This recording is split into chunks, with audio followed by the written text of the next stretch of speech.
I mean, when's the last time you actually talked to a true manifestor that wasn't still deconditioning, right? What if we just all lived how we were supposed to live, and That then would the be world would great. be such a better place?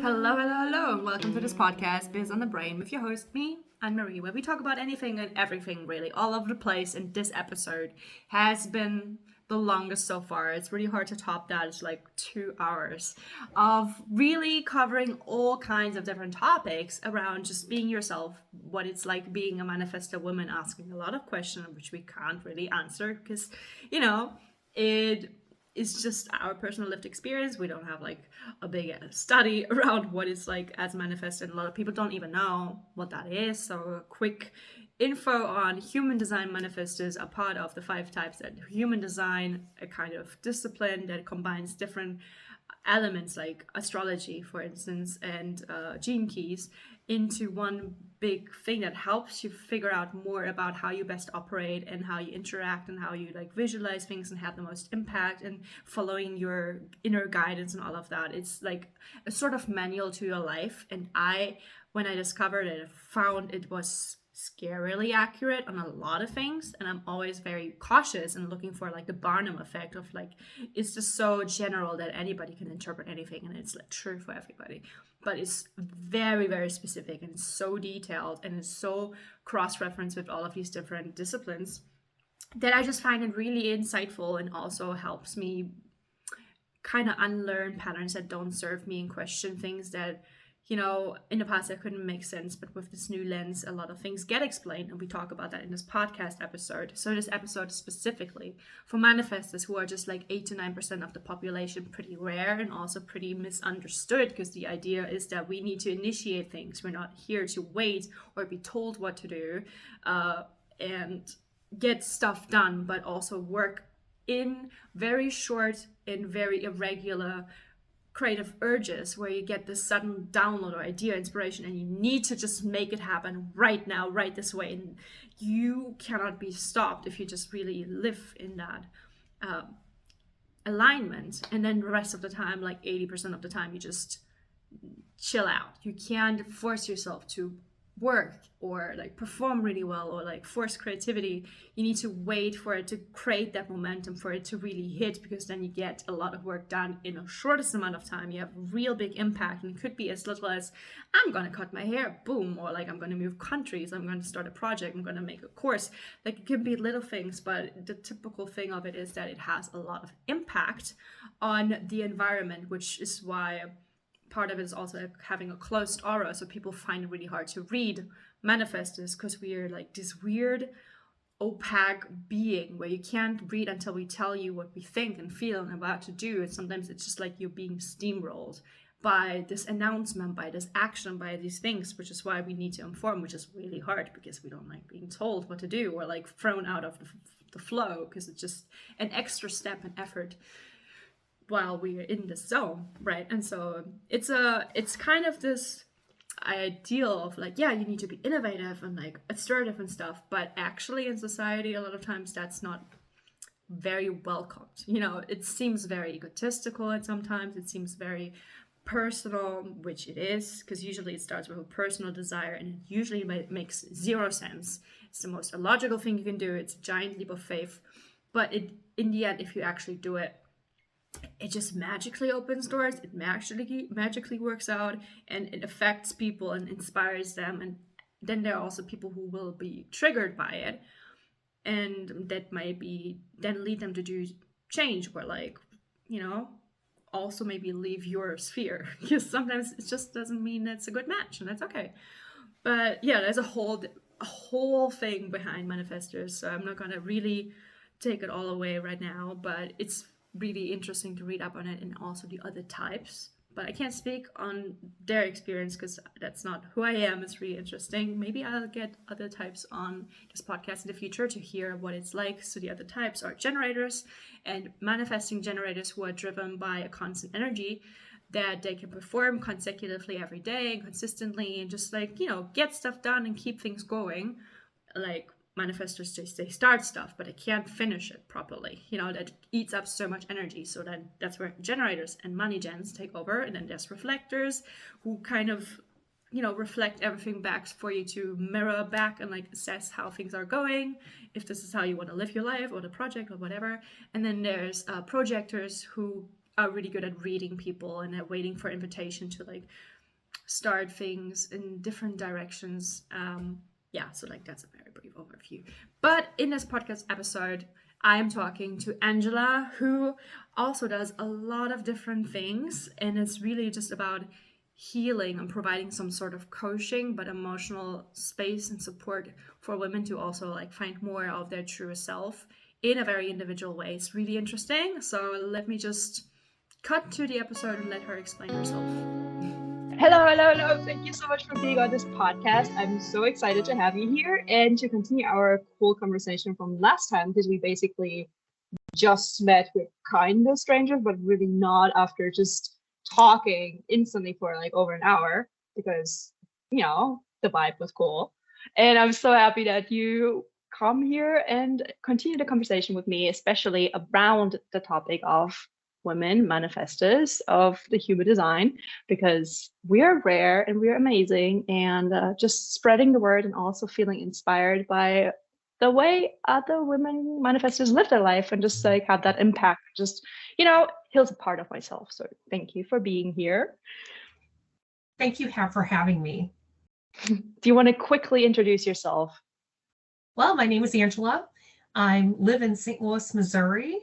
I have a family, and obviously there's at least one dog in the picture here. There's another dog behind me. I don't know why he's normally at that end of the bed. Anyway, I'm a 1-3 emotional manifestor, and I am currently not employed, but I was in the transportation business, self-employed for years and years and years. So I'm just playing around with the universe now. So love it. Yeah. New things. 1-3 is going to investigate. Oh yeah, I love that. I'm still kind of wrapping my head around the different lines. I was just like, I'm very limited in my knowledge of what it means. Like all of the things that are there, because I'm currently just looking at what my specific chart says, and I'm already overwhelmed. It's like so much information. So I'm always like, wait, what does this line mean? And what does this thing mean? And what does this do? Like, how does it manifest for you? Because even if you are, a type, and that specifies already how you interact in the world, but also it just only scratches the surface, and everybody's so special and so different. It's fascinating how it can help you find out more about yourself, but also self-advocate in that way. Mm-hmm. Yeah, and I just got into my experiment a little over 3 years ago, and I was told then to 100% take my time, because as a 1-3, I could fall in and then implode. So I've been very well behaved. I've been going slowly along, just the basics of the chart. I know what a 1-3 is. I know that what my strategy and authority is. And right now I'm sort of hanging out with my cross, because I'm excuse me, I'm a right angle cross of the Sphinx, but I'm the mutated. Okay. And somebody the other day on Facebook in the regular manifestor group was giving away information on charts, and I told him what mine was, and he said, it's not in the book. It's impossible to be a 1-3 and be a mutated Sphinx cross. And I'm like, okay, wow. I guess somebody forgot to print that page. So I sent him a screenshot of my chart, and he's like, oh, well, I guess they messed that up. Right. Amazing. Maybe that's why I can't find a lot of information. I mean, expanded information. You can always find on all these websites maybe 1 or 2 sentences about every aspect of your chart. And granted, people deserve to get paid for coaching and for giving information. But I'm just looking for a source that'll give me more than a couple sentences. Right. So at least I have more of a clue, But but I'm taking it slow too, and sort of just enjoying taking in that information, because I take in information all day long, all the time. So it's nice to give the brain a break on something. But I've been into astrology for 30 years now. So It's easy for me to look at an astrology chart and tell people things. So Wow. But yeah, For me, it's it's just all experiment. like, no, I don't understand any of the, like, if people give me charts, I'm just like, I need to Google what, I forgot what that sign is and what this is, and like, what is the quadrant? Like, I'm just like feeling so green. I'm like, I have no idea what's going on. Yeah, and in my astrology chart, a lot of what I was able to find over the years makes sense, but it didn't fill in the whole picture. And it's funny how HD filled in the rest and it made more sense. Yeah, So, because it also uses astrology, but not just. right. I know that my gate 1, which is my conscious sun, is Scorpio, and that's what I am. So it does connect.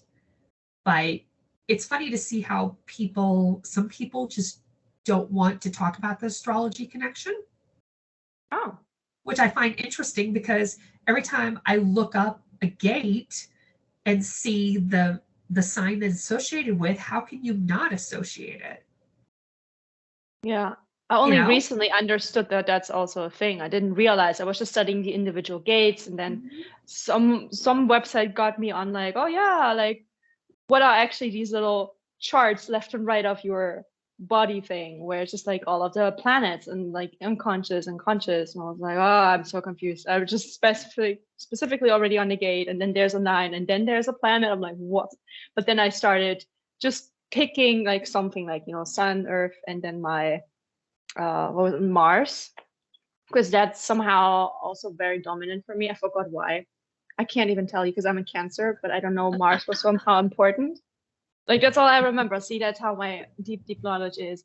And then I was just looking up that stuff like individually and then together, because Google doesn't give you much together information on it, like you said. And then I was just like, oh, this is an entirely different aspect to interpret it through, and it makes so much more sense, gave a context. I was like, oh, and then even looking up this website, again, I don't know much about astrology, but like, there's this astro.com where you can do the astro travel, where just like type in the stuff and it magically calculates something, and you just click on the world map and it will tell you something. It's like super easy. And like, every time I had like these crazy experiences around the world where I was just almost like out of character combative, or I felt so challenged that I had to like roar and be like, F you, F everything. It was always on the Mars line. And I was like, oh my God. Okay. Yeah. Well, do you know what planet your Mars is? I mean, Mars is a planet. What do you mean? Oh, no, I meant, sorry, what sign your Mars is. Excuse me. I probably looked it up at some point. I don't recall. Aries is my midheaven thing. Does that work? Does that make any sense? No, but that's potentially what you present to the world. And obviously Aries is ruled by Mars. So and Cancer is the first level of the water signs, and you tend to be the baby, which means that it's sort of, I don't want to insult anybody when I say this, but Cancer is the person who shows emotion the most of the water signs. One of my friends and I, her daughter is a Cancer and she's a Pisces. And when all 3 of us are together, if something happens in our group, the Cancer child is the first one that goes, and just starts. All the emotion comes out of her, and then I'll react to her a little bit. And then her mama sits there and there's just nothing. Like, you can tell in her eyes that it's brewing. So, Cancer tends to be, excuse me, I already need your drink. I've not talked that long yet. It's okay. Cancer maybe it's the excitement. Well, Cancer is the crab that you see walking down the beach. If you go over and try to step on the crab's gonna. Well, or just like quickly sidewalk away. Like, that's usually what I do. Like, conflict averse. Versus Scorpio is the scorpion that's hiding in the rocks. You sort of kind of go find them. They're there, but you got to go find them with a flashlight. But once they find you, it's going to hurt. And it's going to be a strike, that you're not going to see coming. Versus the Pisces is deep in the sea. A tsunami can go over them, a hurricane can go over them, and they're just on the ocean floor. Yeah. You know, they feel everything, but for a lot of them, it's hard for them to express it. But anyway, but yeah, if your midheaven is Aries, you know, and since you're a Cancer, you're sitting close to the possibility of having, you know, that in your field, then, you know, we need everybody to react in all kinds of ways in astrology. True. We need the quietest people. We need the loudest people. We need the emotional people and the least emotional people. Oh, looky there. Oh my gosh. Go in a little bit closer. To what? To your screen. Because I can't see. Then it's so close. That's what I mean. Okay, so close. Sun is Cancer. Moon is Capricorn. That's got to be interesting. Because you're the opposites. Mercury is Cancer. Isn't that crazy? Venus is Cancer. Mars is Leo. Oh, so you just get expressive when you get mad. Oh yeah. Okay. I also get very German. I can't keep up an accent. German. And that makes me even more mad because like I don't like my German accent. So like I usually adapt to whoever I'm talking to, but like when I'm mad, I'm just like German. Like yeah. Well, that's hilarious. No, I mean I am German, but yeah. Yeah, just like you are. So it's a double whammy. It's the Leo, the lion comes out, you know, and all of a sudden you look like you're going to tear everybody down when you get mad, and then it's got a German accent on it. So double whammy. Oh yeah, I should like get a T-shirt like when I'm mad, I get German. That's cool merch. You know, do you carry a big heavy stein around in your purse just in case you can use that as a weapon too? Just to make it even more German? You know?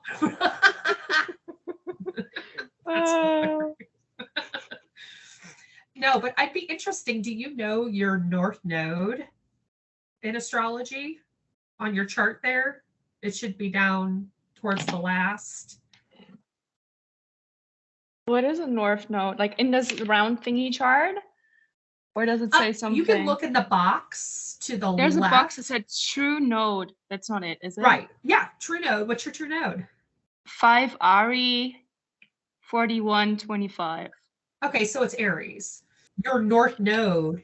See, I'm trying to pace myself with learning human design, and I've always been super fascinated with how the North Node and South Node work in astrology, because North Node is supposed to be your path in life now, and the South Node is your path from your previous life, and your path from your previous life is ingrained in you still. It's easy. And for me, it's been really weird because my North Node is Sagittarius and my South Node is Gemini. I don't have any Gemini in my chart now in this life, but I have 5 planets in the 3rd house, which is Gemini's house, including Mercury, which is ruled by Gemini, and Libra, or excuse me, Uranus, which is the upper level of communication. So I have Uranus and Mercury and Libra, and my Uranus is the 29th degree, which is the genius degree with communication. And then my Scorpio, Sun, Mars, and Venus are also there too. And it's a stellium. So it's just a pile of stuff.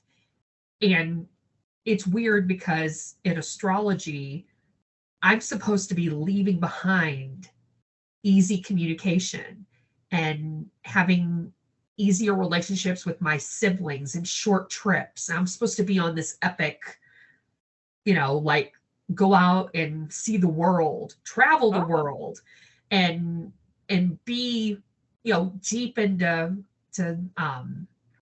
psychology and world thinking, you know, big thoughts, right? And my whole life so far is so easy just to be in these small conversations. And in the transportation world, I was taking small trips all the time. And it's just so, it's what I've been. And do you think there's like a misreading of some sort? Or is no, it just it's not like a misreading. It's me trying to figure out, well, where am I supposed to be sitting in my north node? If I'm supposed to be going towards my north node and I'm supposed to leave my south node behind, don't pile a whole bunch of south node in my, like, my chart. I mean, I shouldn't have been bored with all that Gemini influence still if I'm supposed to leave it behind. So it's funny to look at people's astrology charts and see how sometimes their south node and north node are perfect. They're not in conflict with any other planets. You can see where their south node, and people, they argue about how much of your south node you actually live in your life. Like your childhood would be naturally your south node because you're a babe still.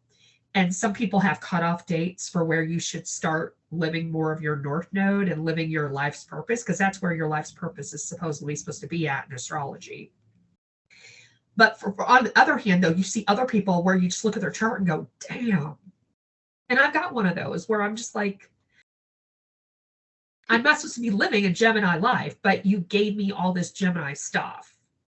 Mm-hmm. So, and after I work on, there's a whole point to tell you this, after I work on my cross in human design, I want to focus on next the relationship of north node and south node, both conscious and unconscious, and see what Ra and other people said about that, because I see it so clearly in natal charts. And over the years, I've been able to tell people, hey, this is, what's easy for you, and this is what you should be doing. You should be driving towards. So is it that clear in human design or not? So that's my next step after I figure out why I can't find out more information about my. Interesting. Well, I can't give you any answers at all. I think I might have looked into some of whatever note I forgot, because I keep writing it down. Like I got myself a little journal and it's already full, so I made a new one, and look at it, it's just so wacky. And like, but if you upside down, but there's also like words like human design and like markets, and like it's all of my stuff is just like hidden, but it's in plain sight. Like I just love how whimsy that is. And more space for my research, because it's running out of space. I'm just like doing all of the specifics on just me, and I'm like, it's so much. I probably have some of the notes, I don't even know, like I did it like on the sun. I did a whole thing of what it means, like the life purpose, and then how other people, I think, see you or something like that. And for me, it's just it was 53-4. So like my purpose is to just start things, but because I don't have the gate 42, I don't ever finish. This is so true. But that's manifestor quality is not finishing. I know. So it's double. Should we be right? You're double whammy. You're reminded twice.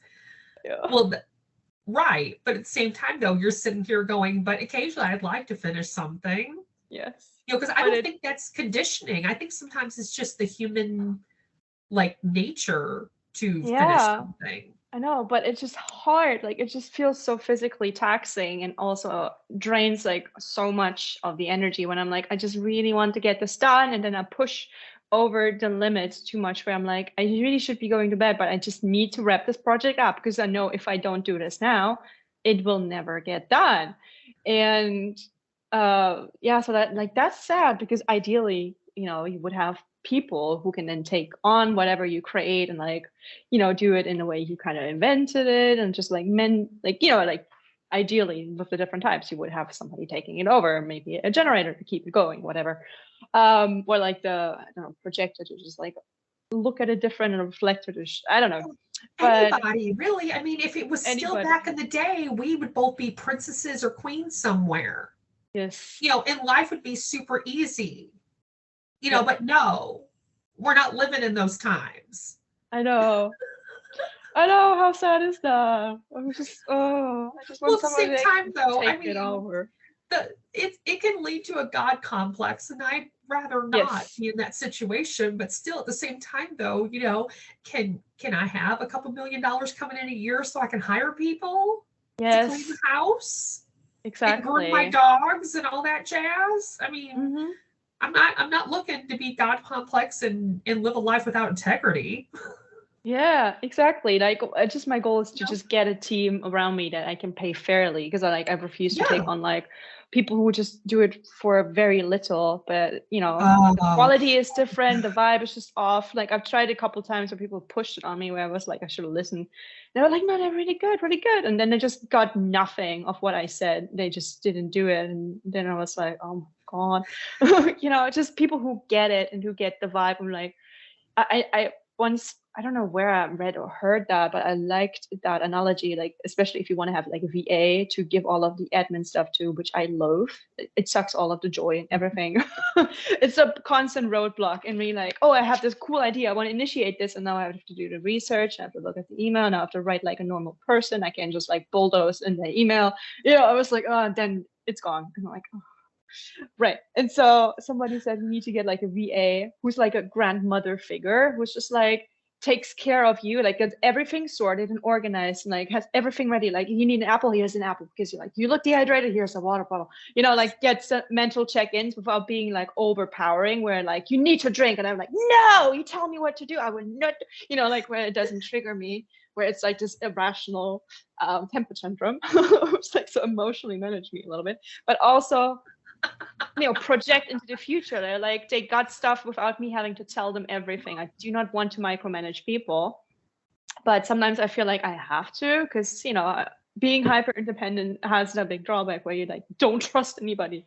But just to have somebody who is like, who values your work as much as you as a person, and then like generators are like actually passionate about what they do, whatever that is. Like, I would be passionate about my creative stuff, but then I'm like, I don't want to see it ever again. Okay, I'm done.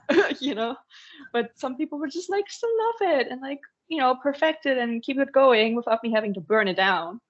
mm-hmm. Oh yeah, agreed. Totally agreed. I would love to have somebody following behind me too, because I don't know what I would do with that person. Because I mean, as a 1-3, what I found out so far about my cross, I need to be by myself. I need to create by myself. I need to explore by myself. And I don't know what I would do with that person. Years ago, when I was currying, so I was driving all around my area, I had gotten so busy that I decided to hire someone, and I paid them like a super amount of money, like almost 4 times minimum wage, to sit in the passenger seat of my vehicle and just write down where I was going next, like the address. So they were basically keeping my log. Yeah. And so they wrote down the address, they wrote down what type of package it was, they wrote down all the information, they wrote down where it was going. And then they wrote down what time I picked it up and what time I was delivering it. And you would have thought, with me paying them almost 4 times, which now still where I live is nowhere near minimum wage. I mean, I paid them incredibly well. I did this with 2 different people, and they didn't even last a week because they kept falling asleep, both of them. And because driving is really hard. When you drive 8 hours a day, I mean, most people can't drive that long without getting fatigued, because it's hard. And versus I had to train myself years ago to stay awake and stay alert. I'm always looking, rear view mirror, side mirror, behind me. I mean, I'm constantly, aware of what's going on, but these people didn't have the training. And it was so irritating because they write down the wrong address. And I'm like, you're sitting in my car. You had one job. I'm paying you incredibly well. Like, I'm paying you incredibly well to do one job, and you can't even write down the numbers from the business that we just picked up from, that are very prominently put on the side of the building. Yeah. So I had experience like that too, where I'm like, what went wrong here? Like, this is the basic. Like, I had one person who was supposed to publish an Instagram post that I gave her, just like, you just need to upload it into your app and then press the send. Like, everything was pre-written photo, because I got ADHD. Yes. I had ADHD because I could never stay with the time. With my ADHD, I would just miss it all the time. And I didn't have the scheduling apps didn't work at that point with that. Whatever. And also I needed her to like actually like engage before and after. So like the app knew I was like busy because I hate that, you know, manifestor, I don't want to respond. That was her job. She had to do just like the simple thing of posting and then just like saying a few comments, like just like, I don't care. Like I gave her like ideas and whatever. And then she didn't do anything for a week. Like I asked her, like, can you start tomorrow? Like we set a date, we put a contract. And she's like, yeah. And then she just didn't work for an entire week. Nothing went up. And I tried to contact her, and then she went really mad at me. She's like, oh my gosh, it's like, it was, this is not specific for the country, but like she was, oh my God, we're having Halloween here. Like this is a very important national holiday. And like, this is always when we get together and have a family and blah, blah, blah for a week, blah, blah, blah. And it was in a different country. I don't want to say which country because it's not representative of that. But like, I was like, lady, why would you agree to start on that date in the contract when you give yourself a holiday?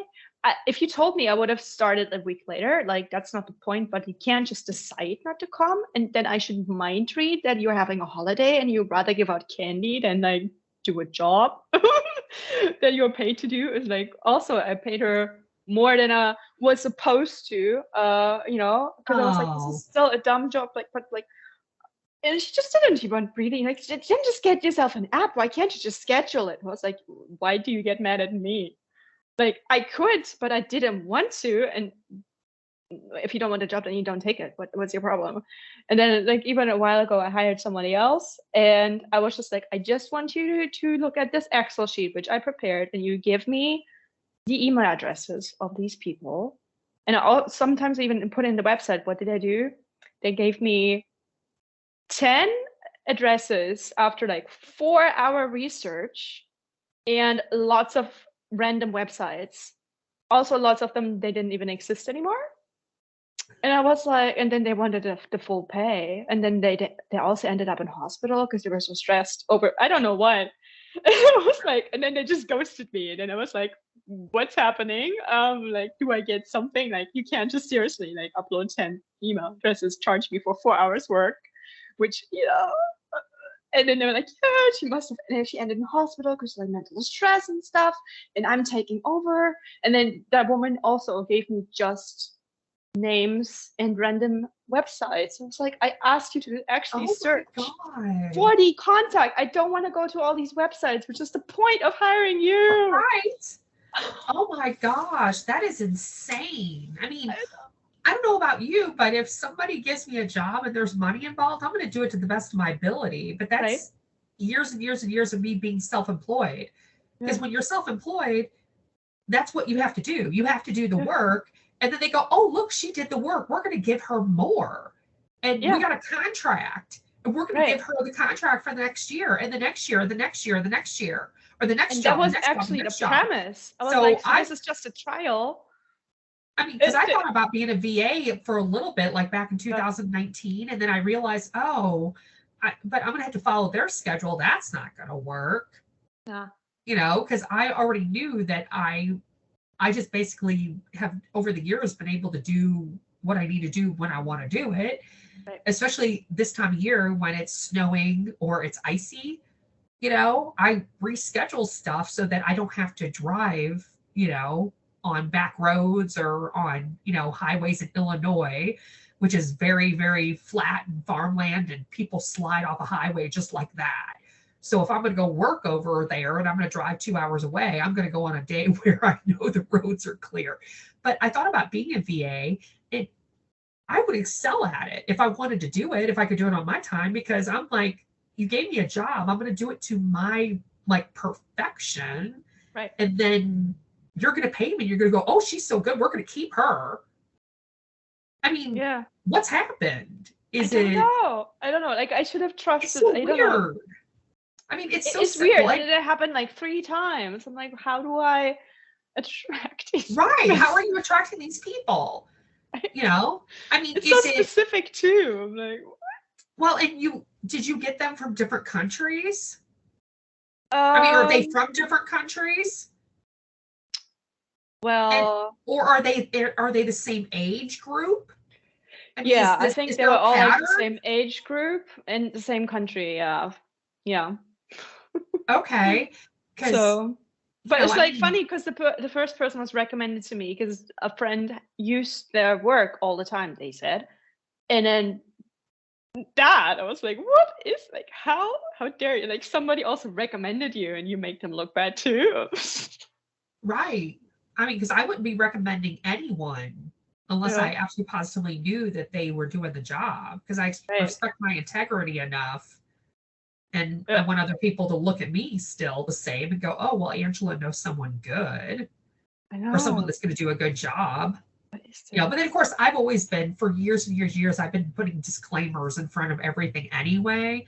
Like back in the day when I would go dancing in my early 20s with all my friends, eventually, you know, a friend would have a guy approach her and she'd be like, should I, Angela? And I'm like, first of all, why are you asking me?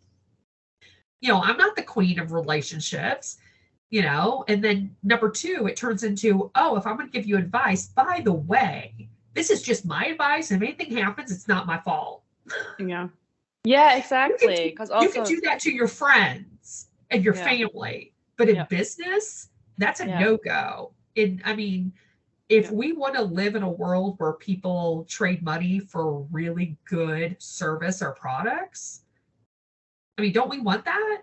yeah. You You know, want I like mean, it's reliability and important. predictability and like Yes. quality. Because like I also remember at one point I was hired to be like a proofreader for Mhm. somebody, and they hired a lot of different freelancers to write the different content because it needed to be up really fast. And I was just like quickly reading and editing like crazy because I'm really good at spotting mistakes. And I was like, there was this one writer, and she was so good. Like I enjoyed reading her posts about the most boring things. Like she was so like floral and like eloquent, like beautiful metaphors. And then there was this one piece that was like so beautiful. She must have faked it. I was like, you just been fooling me the entire time. I do not like it. I ran it through the different plagiarism things, and she was 100% pulled it from the internet. I pulled all of the other texts, every single one she pulled. She pulled like them in like 3 parts and like mixed them up. So I don't know. I don't know why she thought that would work. It did for a good while because we already had submitted it to the client. Oh, It was so bad. And then we confronted her. We were like, what you doing? And she's like, I'm so sorry. I was like so stressed. I didn't know. Like I didn't realize I was like blah. She had all the excuses. And we were way too nice. We should have like been like, absolutely not. So we made her rewrite it, and she pulled the same thing again, just a bit more complex. So I was like, what? Like, do you think I'm dumb? Like, I know how this works. Like, I know exactly what to sniff out now. Like, you on my red list. Like, what's going on? And that was such a pain. Like, it wasn't even my freelancer, but I don't know. Just please don't keep sending me this stuff, universe. Oh my god. Hate it. mhm. Absolutely. I can't imagine. You know, have you played around with some of the AI yet? Because I played around with it, I don't know, probably back in October or September, right before it became really popular. It But changed a both lot of my too. brothers are in the computer industry or the information industry. And one of my brothers like, you need to sign up and play with this because it's pretty funny, you know, Mm-hmm. because people think that it's the future. And right now it's so not the future. So I had to answer some questions. And it was very obvious from me reading it that it was produced. It Mm-hmm. wasn't natural flowing at all. But then I gave it to my Facebook, you know, family essentially, just put it out there and said, how does it read? And like half the people came back and said, oh, that's fabulous. And I'm like, Right? the the comprehension is Yeah. not always there when we remind ourselves that No. most people can't read outside of grade school level, you know, out of Or American just eyes, media fourth grade, fifth literacy. grade. Yeah. Yeah.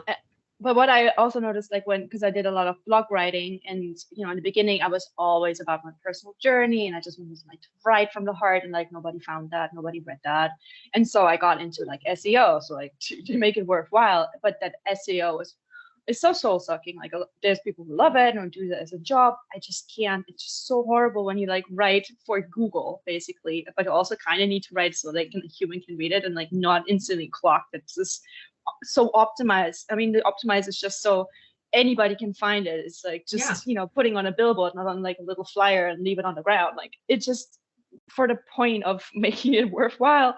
But it's just so annoying. And then I started writing these optimized posts, and I can like do that in my sleep. but I hated it, and it sounds like ChatGPT. Like I can Right, it write so many does. blog posts, like no big deal, like so generic to the bone.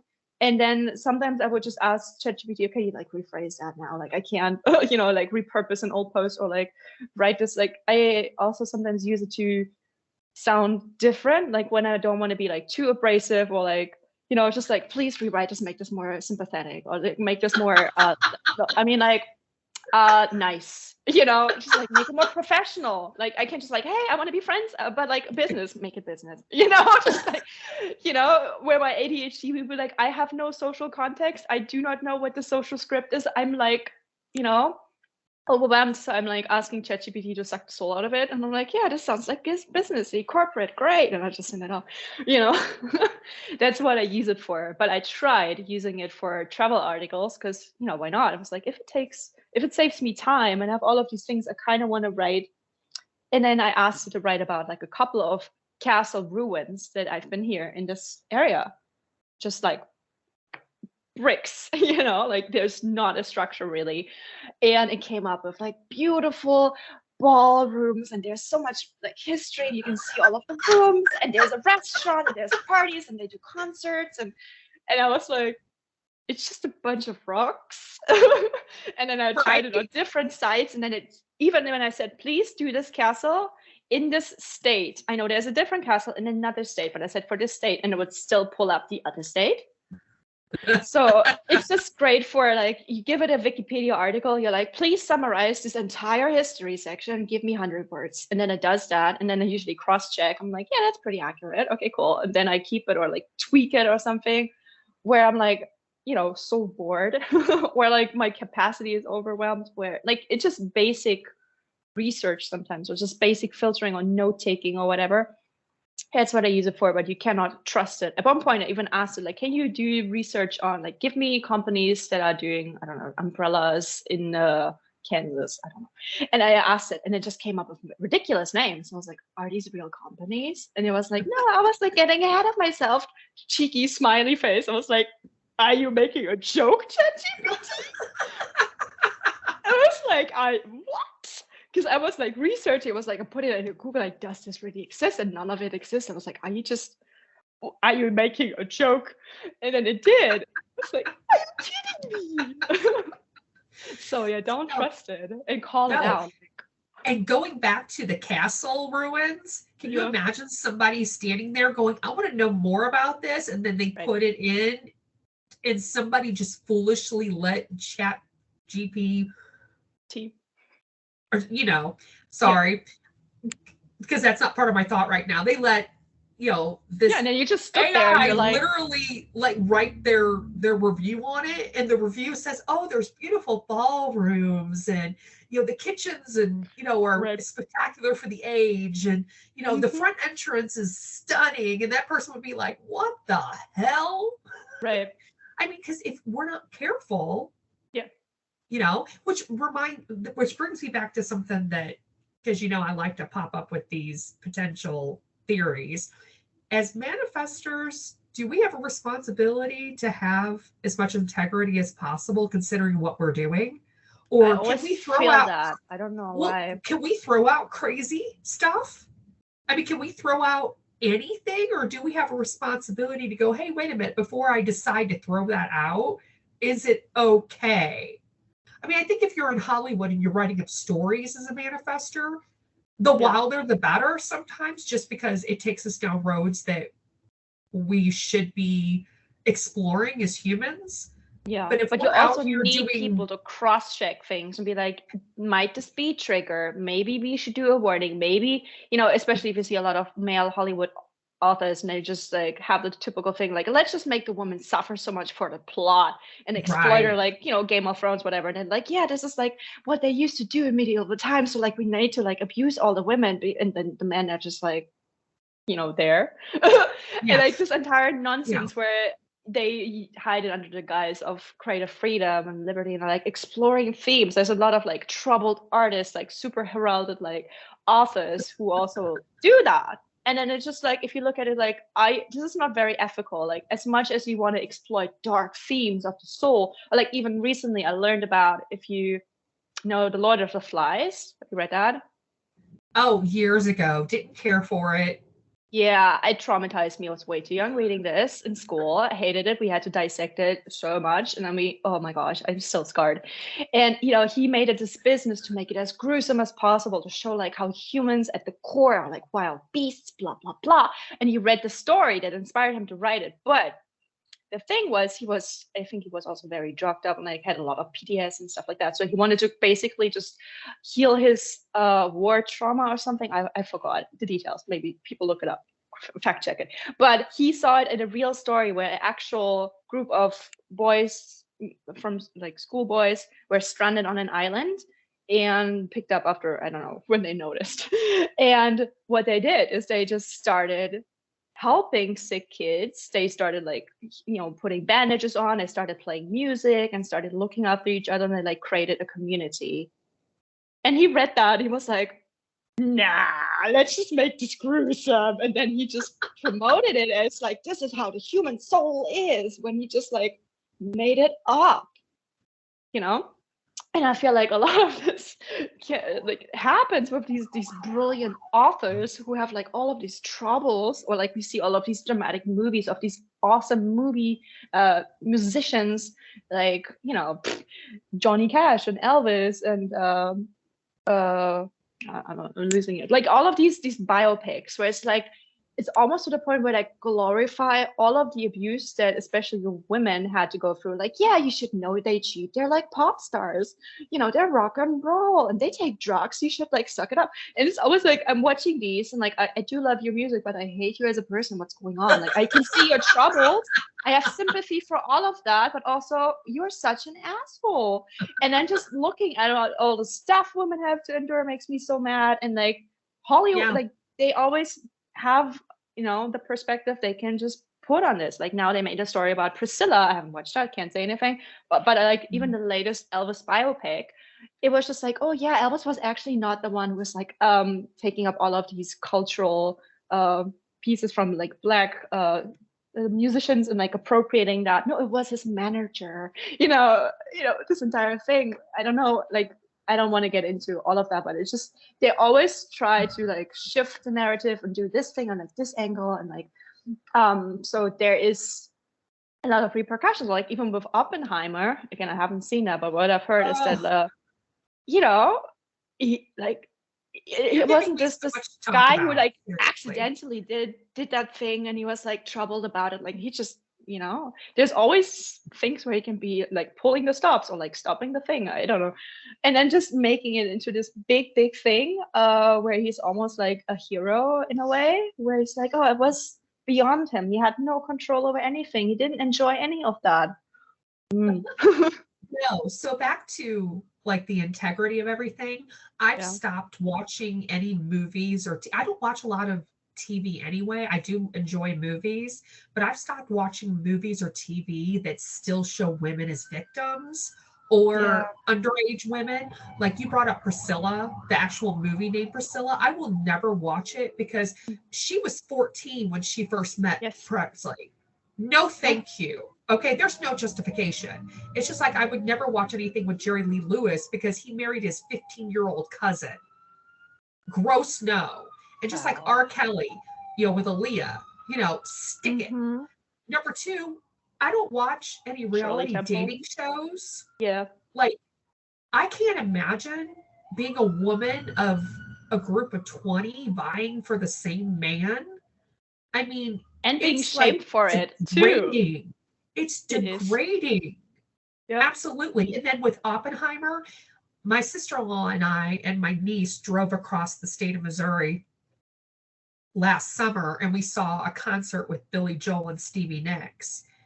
And as we were driving back, we were looking for just something to do really quick before we came home, and all the ambulances, fire trucks, and police officers are going right by my house right now. Sorry. It's a whole big gang. They just keep coming. Anyway, busy road. What do you do, right? Anyway, so we went to Harry S. Truman's presidential library, and he was the president when the atom bomb was dropped, or when they were both dropped. And he did not know that they even had this bomb. And he had no clue. You know, FDR was the president and completely hid it from his vice president. And my sister-in-law had gone through the museum like maybe 10 years ago or so, but it wasn't, they didn't have what they have now. And it was perfect timing because Oppenheimer had just come out, and I decided I didn't want to go see it because I just didn't want to deal with the thought of it. Yeah. And not only did they have a whole bunch about that situation in the museum, they had two things that really got me. One, there was a little girl, I think she was 8 years old when the bomb hit, and she was in the hospital and she never left the hospital. I think she died when she was 12. Was it a And she blind girl? sat there and she made origami cranes. Mm. And then I think it was after Truman passed away that her father came to America and came to the museum and gave them her cranes. So there is this gigantic or tall mobile with all the cranes hanging off of it in a glass case. And that's just, to me, I mean, my sister-in-law started shedding tears. And I'm like, I can't stay in this room any longer because his museum is really cool. It goes through his whole life in chronological order. So we moved past it. So we didn't have to read about that anymore because it takes up a lot of the museum. But downstairs, there was a display that is newer there where somebody went and took pictures of a lot of the trees that they had in that area where the bomb dropped, and then what they look like more recently and how they're growing again. Okay. But they look horrible, even though they got little green leaves on them. I mean, I'm just walking around and I went halfway through and I'm like, okay, normally I'm pretty solid. Blood doesn't bother me. I could deal with a lot of stuff, but it drained me. So I left and went outside and went and looked where he's buried and where there's a flame for him in his presidential office. So it wasn't like I was finished. And my sister-in-law she's like, are you okay? And I'm like, not really. She goes, I'm not either. And I said, why is it that this feels like it's one of the most draining, but yet educational museums I've ever been in? Like, it emotionally drained me because the whole thought that the president at the time that was dropped didn't even know it existed, and then dropped it just because they figured they'd drop it first because somebody else was creating one at least somewhere around the world, and they might drop it first instead. Mm-hmm. I mean, what an experiment. Are you joking me? I mean, you dropped it because and the president wasn't the one who wanted to drop it. His cabinet and everybody in the armed services were very heavily invested in it, right? They were like, well, if you don't do it, somebody else is going to do it. Excuse me, that's an excuse? Right. Or the Cold War was crazy. Just like right? So chasing all these phantoms. Yeah. But I mean, I couldn't have imagined. I would have been like, well, let somebody else be the butthole that did it. You know? Yeah. Do we really have to experiment that much? So yeah, so that gets me too. So I haven't watched Oppenheimer, and I have no urge. No, I don't want to see that. So I mean, I've seen Barbie because Barbie was awesome. Yeah. It was awesome. It wasn't as oh my God, it was so expected. Cool. I feel like everybody says that. And it was more about Ken anyway, and he didn't learn anything, I feel like. I was like, oh my God.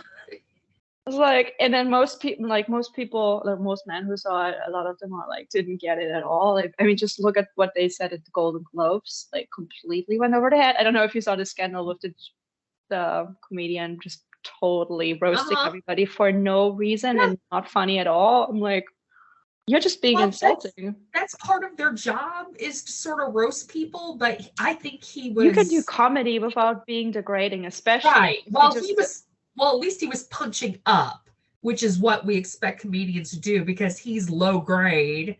So he was making fun of people richer than him, but he was so nervous, and he was so like trying to be nice and positive, and it was just coming off like if you listen to him, he's giggling a lot, like he's doing the whole, oh, I should have said that, you know.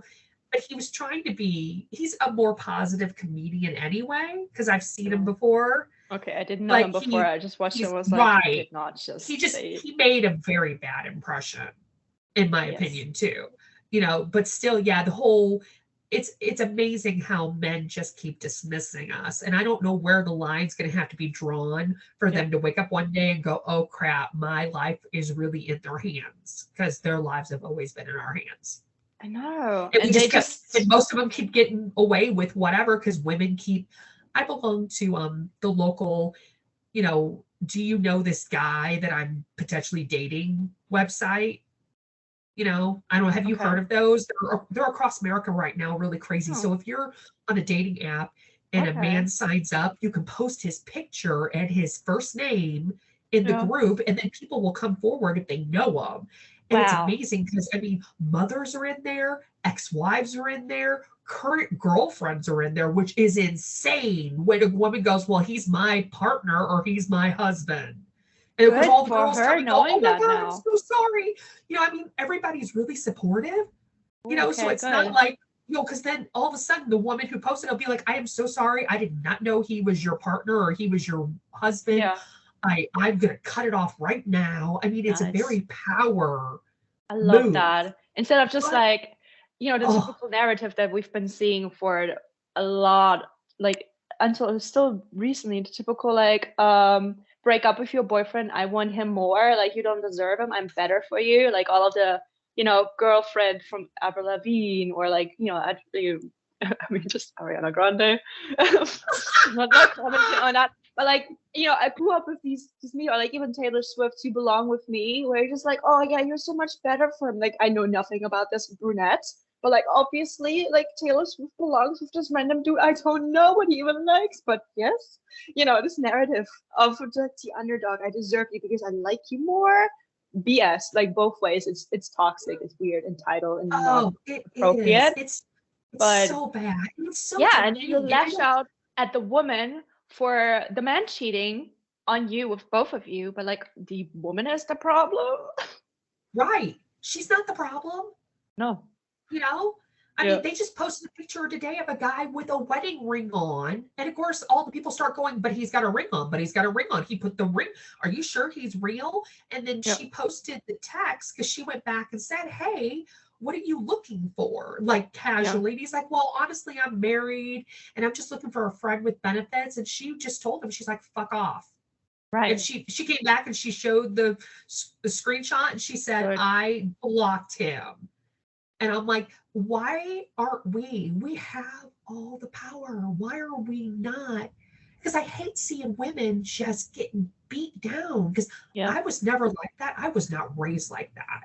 My grandmothers and my mom and my aunt, who was the closest thing to a mom I had, none of them put up with any bullshit, period. Love that. My grandfathers, my dad, also easygoing and respectful. And I'm just like, where do these trash cans come from? But we have the power at the minimum to not be around those men, not let those men get away with it, and then consume things out there that support that. Because I don't want to go too far off here, because I'm lucky enough in my life to have some really good men, but I also have some men that I'm related to that have cheated on wives badly. And where they're at in my life? They're not in my life. Yep. Because I can't even imagine the bros who know it, but he's my friend. I'm not gonna tell his wife, even though we are also friends, but bro code, whatever. I'm just like, I don't want to be friends with either of you because neither of you has integrity. Even if you didn't cheat or you don't like it, you're covering up. This is you're guilty by association. You don't think it's a big enough deal to have somebody with that kind of value system be your friend. Exactly.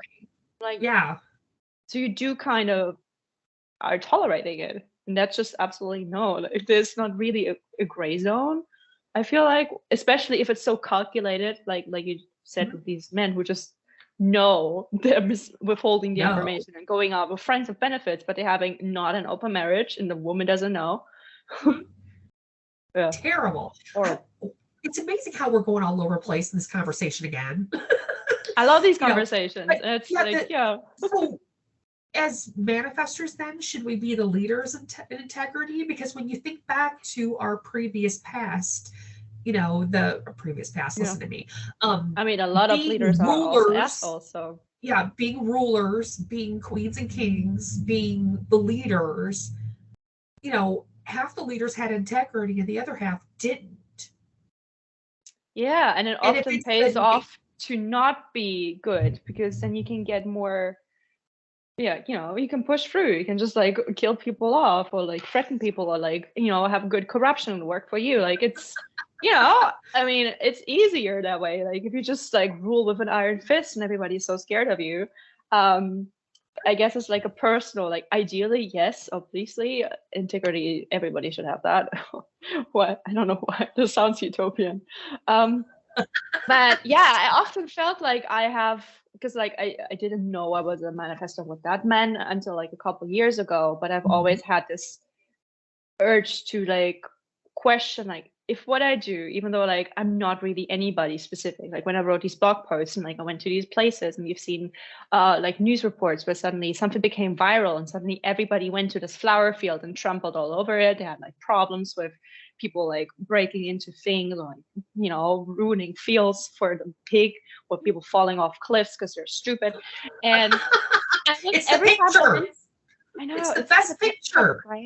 And I've been to a lot of these places, and then I was like, because I know how to take good photos, so I can take a photo and it looks like I'm in a field, it looks like I'm at the edge of something, but I always I'm not gonna put myself on any dangers. Like I'm standing like 3 meters away, I'm looking if there's like a sound structure there. Like I'm like being like, like I need to make sure it's safe, and then I need to like just make the magic, or I can use Photoshop or whatever. But then every time I was like, okay, I need to put a disclaimer here. I did not trample on any fields. I did not. And I want you to be like cautious. And I'm like, but if I post it and people don't read anything, is it still okay? Is it still integrous? And I was just like having these internal debates of how much, like, I don't know who reads this. Could be 2, could be 200, 2000. I don't know who could read this, but like, how responsible am I for their common sense? How much disclaimer do I have to give? And then especially like if you're on social media and there's all the people like, please post about this crisis, about this war, about this thing, or like about this. And suddenly like everybody has to be an ambassador for everything. And this is just, you cannot be completely educated in all the things. You cannot speak up on all the things. I find that's really hard. And like, I want to like help and I want to like speak up, but it's just also just like, I don't know, you feel so helpless. And I also don't want to just like blindly support something or like warn people about something, especially if it's cruising around social media. I need more perspective and different writings on it to get a different way of even saying. You can say so many things and still like get it wrong, get the wording wrong. Like you know, even if you want to be like woke and like really respectful and inclusive, you can still like mess up some wording. And then, the internet can be really harsh on that. Like I'm all about, okay, I made a mess, like maybe I did this wrong, or maybe I didn't learn enough about this. Like I'm happy to learn more, educate myself, ask some other people. But it's just, sometimes like a minefield online where I just want to get it right, but like then I just don't want to do anything because I'm like, I'm not mentally prepared for whatever happens if I put this out. I'm not fortified. Like my mental health can be so easily triggered that I'm like, what good would it do ultimately if it also just divides people? Then I'm like, okay, this doesn't really help the cause. I'm not the warrior for a lot of things. Like I will stand up for like intercultural communication and openness and tolerance, and it's what I did a lot with my travel. Like it was just, look at this pretty place, but I was like, okay, you go to this temple, but here are the temple rules, please. I would be like, oh yeah, you go to this place and this place, but please wear these shoes, and please wear like cover your knees, or like I went to England, there's these beautiful bluebells, and like I'm obsessed with the British bluebell, specifically British bluebell.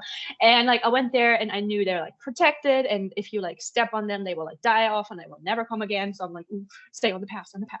And so I saw so many people who are local, who should know, and they don't really appreciate them as much as like a person who's never seen them before.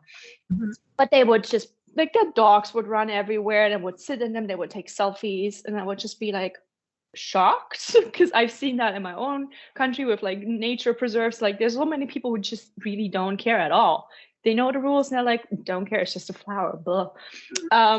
And I hate that. It makes me mad. And so I made a video about like all the beautiful things and all the places you can go. And then I made a music track where I was just dancing. I'm like, don't step on the flowers, stay on the path, stay on the path. It was like so stupid, but I was like, I need people to listen to me, and they don't like being preached to. So usually I just use humor to confuse them and make them listen.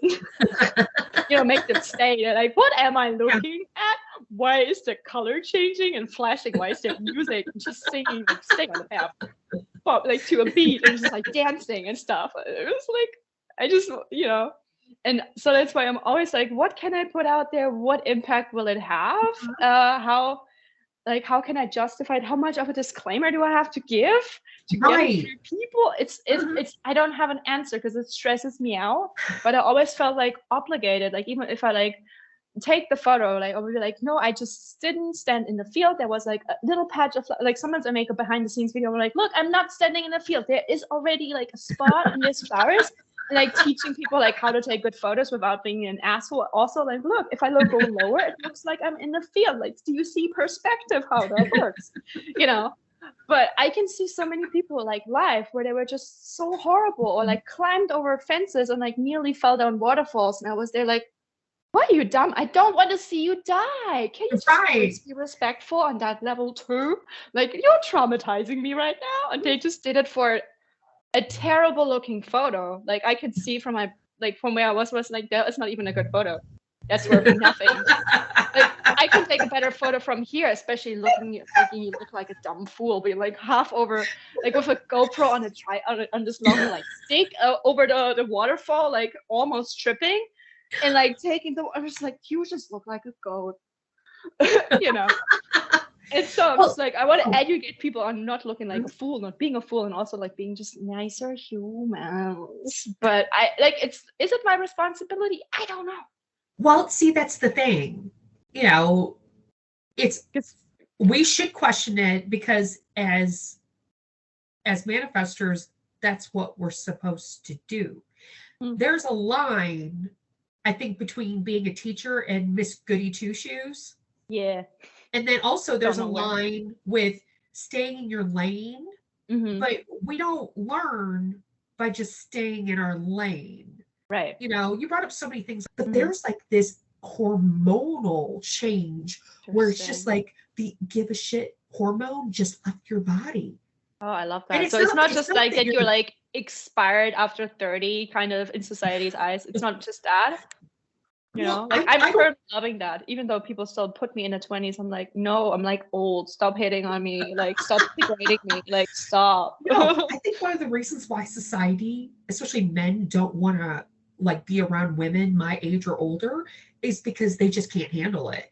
They can't handle the fact that they walk in front of us and go, oh man, am I hot? And I'm like, well, first of all, you're overweight with your beer belly. Second of all, it looks like your nose is going to explode off your face. Third of all, do I really want to be around you when you're sitting around watching football, American football, all day long on Sunday, and then you're watching college football on Saturday, and you're a useless piece of lard?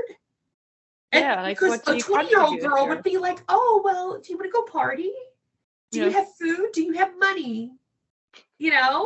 And because the older men, they can't get away with anything. You know why? Because it's just like, it comes out of your mouth, like almost out of your control. Does that make sense? So I love when that. I'm online and I tell, like, for example, I was on the local neighborhood website today, because I go on every day and I read to see if there's any news, if there's been any crimes committed, if people are looking for help with something. I mean, it's a catch-all for everything in the neighborhood. And some guy was talking about the fact that he hated when his neighbor has a party, because invariably everybody comes over with really big pickup trucks and they block the street and people can't drive down the street. And he said, I really wish that there was a way to fix that. And I just wrote and I said, well, I live on a really busy street and we have 3 parking spots in the back on our alley, because I live in a really old place, really old neighborhood. And I said, when we have parties here, we move those 3 vehicles out and they go either a block away or they go a mile away. And then we either walk back or catch a ride.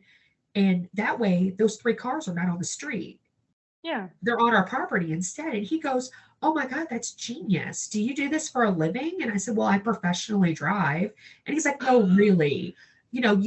And I'm like, "Well, I worked at the local amphitheater for the first 4 years it was open, and all the parking lots. I mean, you'd have, 3,000 cars come in, and we had gravel, rocks to park on. We didn't have lines."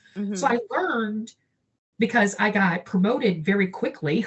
Imagine that, leader.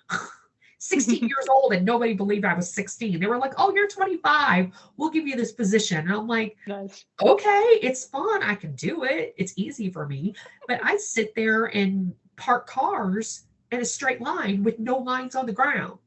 Nice. And so I wrote that to him, and he's like, "Well, that makes perfect sense now." He goes, "The next time I have a party, or my neighbor has a party, I'm going to tell them to clear out their driveway and their garage and have people park there, and they can go park somewhere else, or they can shuttle people in." Yeah. And that's great. Well, then this lady that lives in the next neighborhood over, who every post, she's so negative. And she like wrote further down, it wasn't on mine, but she wrote further down. She's like, "Oh, well, everybody has a right to do whatever they want on their street and at their house. If they want to have a party, why are you stopping them from having a party?" And that's not what this guy was asking. No. He was asking, how we can better, organize this so that you can use the street. Nobody said anything about not letting you have your party.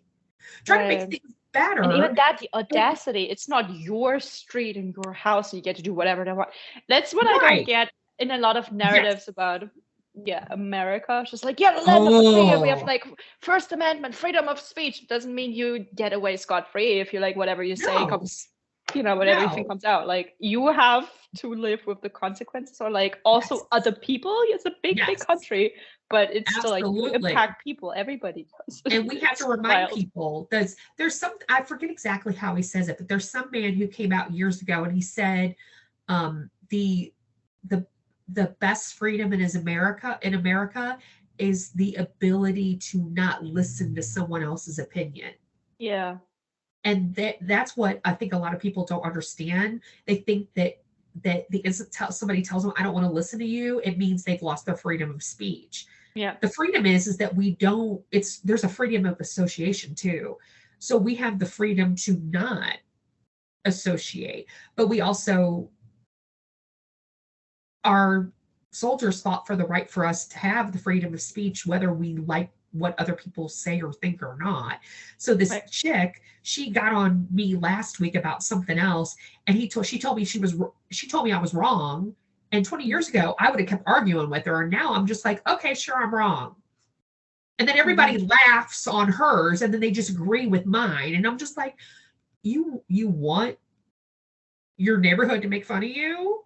Go ahead. I mean, I'm not here being mean to you or telling you what you can and can't do, but it's the reactive. And the older I get, the more I realize, I'm like, oh, well, you're just reacting. I'm just going to sit here. I'm not even going to sit here with popcorn like I'm enjoying it. I'm just going to sit here and go, "Okay, are you done? Are you done yet? Right. Keep going. Are you done? Little tantrum. Yeah, it's not even. Are you done?" Because 20 years ago, if I would have said, "Are you done?" I would still been emotionally reacting inside at the minimum. Me too. And now it's just like, again, it's some kind of hormonal, like physical, physiological change that just like, it's amazing, because I've been told it for years. "Oh, you're gonna really not care." And like I'm giving like, a fuck hormone. But I already don't care. "Oh, no, you still care. You're gonna really not care. There's gonna be a change where you just don't care." And I'm just like, it's happened. It's real. I gotta tell more women. Literally, you think you don't care when you're 25, and you think you're all cool and hot and smart and shit. Which, by the way, we have to keep reminding these people that no matter how old you are, you don't know shit. Period. Yeah. You don't know. This whole experience on this earth is learning. No matter what your HD is, no matter what your natal chart is, it's all learning. Yeah. But man, there's like a level of like, and it's not, I wouldn't say that I feel like I can be vindictive or anything, because even that, I don't care anymore. I'm like, I don't care to be vindictive. I already wasn't vindictive anyway, because I don't want to live with that karma, because every time I've tried to be smart to somebody, it's exploded on me. Like I'm the worst person for the comebacks. Like I'll think of that perfect comeback like 5 days later. Yeah, me too. And I'll giggle and I'll go, oh, I should have said that. That would have been great. Oh, Great. can't call them and tell them. Can't do it anymore. Gotta just put that gem aside and go, I could have, but I didn't because I couldn't. You know? But yeah, so it's where do we, but I still have to care. I mean, I still have to be conscious. I still want to have integrity. I still want that's to empathy, I guess. It's different. Yeah, yeah, and I still have patience. You know, but at the same time though, there's so many things that are out there that draw so many people's attention and create so much drama. And that's another thing too. I don't between you and the few other manifestors that I've talked to, I haven't really sensed any drama. And good thing you don't know like 5 years ago me. Well, no, I meant like overall, like for example, today, people are making fun of Taylor Swift because somebody on a national network here in America that's more conservative said that they think she's a government plant. Kid you not. And I'm just like, I mean, they're always going on about her. It's like, right, poor woman. And I've seen it online today with a conservative friend already that, oh, well, that makes sense because this imaginary thing and this imaginary thing and this imaginary thing. And I just sort of sit there and go, where do you guys find the time? And can't you use your imagination for something better? I mean, sometimes it is meant to distract really, or just split people or get engagement or something. You know, some people just want to piss other people off. But is it a generator thing? I don't know. Because that'd be an interesting question to ask. I should ask that question in the regular manifestors group on Facebook, the Human Design Manifestors group, and say, hey, do you guys fall for any of this weird programming that media puts out, whether it's social media, news websites? Do you fall for it? Do you play the game? Do you believe it? Or do you just go, and just move on with your life because it doesn't, because that's not part of what we're programmed to do here, or what we're supposed to be doing here. I shouldn't say program because we're all off program for a lot. I mean, when's the last time you actually talked to a true manifestor that wasn't still deconditioning, right? I know, yeah. I don't know. That's right. You know, that's kind of what I want to do with this series, just to see what it's like. Big questions. Yeah. You know, and then like Steve thoughts. Well, and that would come back to my North Node in Sagittarius. I'm thinking big picture, big world, big questions. I know, I love that. I mean, I think, what if we just all lived how we were supposed to live, and then the world would be such a better place? Yeah, because ultimately, I mean, just look at kids. I mean, they can be little demons, but just generally, they don't care how you look. They don't care about your skin color. Like, we put all of that into. They don't like care. You know, we start. What bothers me also a lot is just gendering like the kids, like already like. And then especially the people who don't like gendering, and I don't want like pronouns. I'm like, do you not like grammar? Right? And like all of these, they just start like, oh my gosh, like my daddy would not let me date anybody before 18, wearing all of these stupid T-shirts or like lady Playboy, whatever. And then the kids like, is that your boyfriend in kindergarten? Like, what are you asking this girl? A boyfriend? Like, it is the most bizarre thing to me. How we just like put so much stupid stuff on kids when they don't even have the emotional like level of caring about any of whatever we put on. Like, they don't care about these labels and constructs and binaries. They just like, I like this person's face today and tomorrow I don't. They stole my stuff and now I don't like them, you know, like just random stuff that are so immediate and personal. And then they just have a good cry and then they're over it, you know. And then we just build it up. Like, we didn't drag in the other moms, like, you didn't raise this one right, and like, you shouldn't do this. And then like, no, I'm doing my parenting. Who are you to question? And like, spirals into this big thing. And then we talk in front of our kids about this thing and that thing. Like, I still remember, like, at one point I talked really bad about a teacher because she was horrible. I don't even remember her, but I know she was. And then that little kid who heard went to that teacher and was like, you're not really that bad.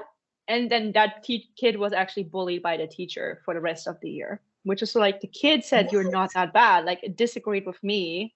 I was obviously right, because then she proved her point by punishing the boy for being sweet and innocent. I was like, what?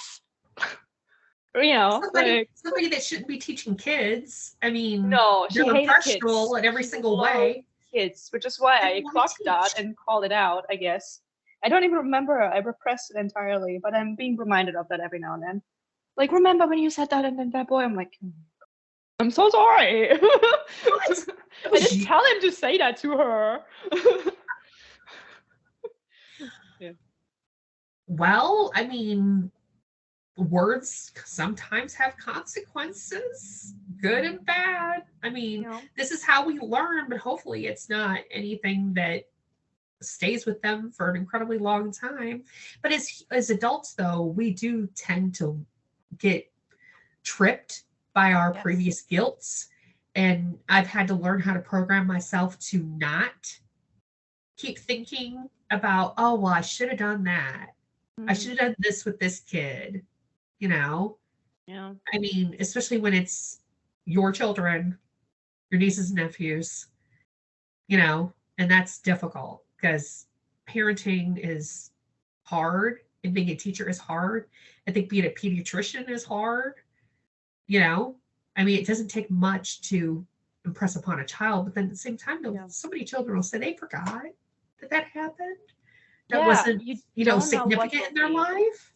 Exactly. So, and that's a good thing. I mean, just like you said before, sometimes, you know, that kid stole from you and then, you know, the next day you forgot, you know, you moved on, you know, and that's one thing we don't do as adults. Why not? Yeah, You know, like, or we don't even communicate that. Maybe it was a stupid misunderstanding. You know, like, oh, you didn't invite me, you don't like me anymore. Like, you're just like meeting everybody behind my back. And then maybe I just said, like, I'm so powered, like, I don't want to meet anybody for a month. And I took that literally. And then I was like, well, you should have at least invited me. And, you know, it can spiral out of control. When it's just like, I find informing so hard because I'm always like waiting for the pushback. I'm like, here's what I want to do. Like, are you gonna just talk me out of it? I'm just like, here's what I'm gonna do. I have all the pros and cons ready. You know, just like as if I have to justify myself. I'm always like waiting for something because of the pushback. I don't have a problem informing. And you know what? My whole entire adult life, I've had no problem just going to do whatever I want. That's so nice. And I've come to realize it didn't take me long to figure out it's because I live with so much integrity. No, I'm a Scorpio. You know, maybe that's, but I'm also, for a lot of people, I'm intimidating. Do not ask me why.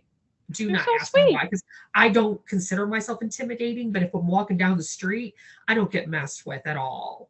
So, you know, I don't know how many of my friends' boyfriends, especially back in our 20s, would be like, oh, Angela, if I didn't know you, I would think you were so intimidating. You'd beat the shit out of me if I did anything. And I'm like, well, that's a good, and to come to find out that so many people thought that way about my mom and my aunt and my grandmas too.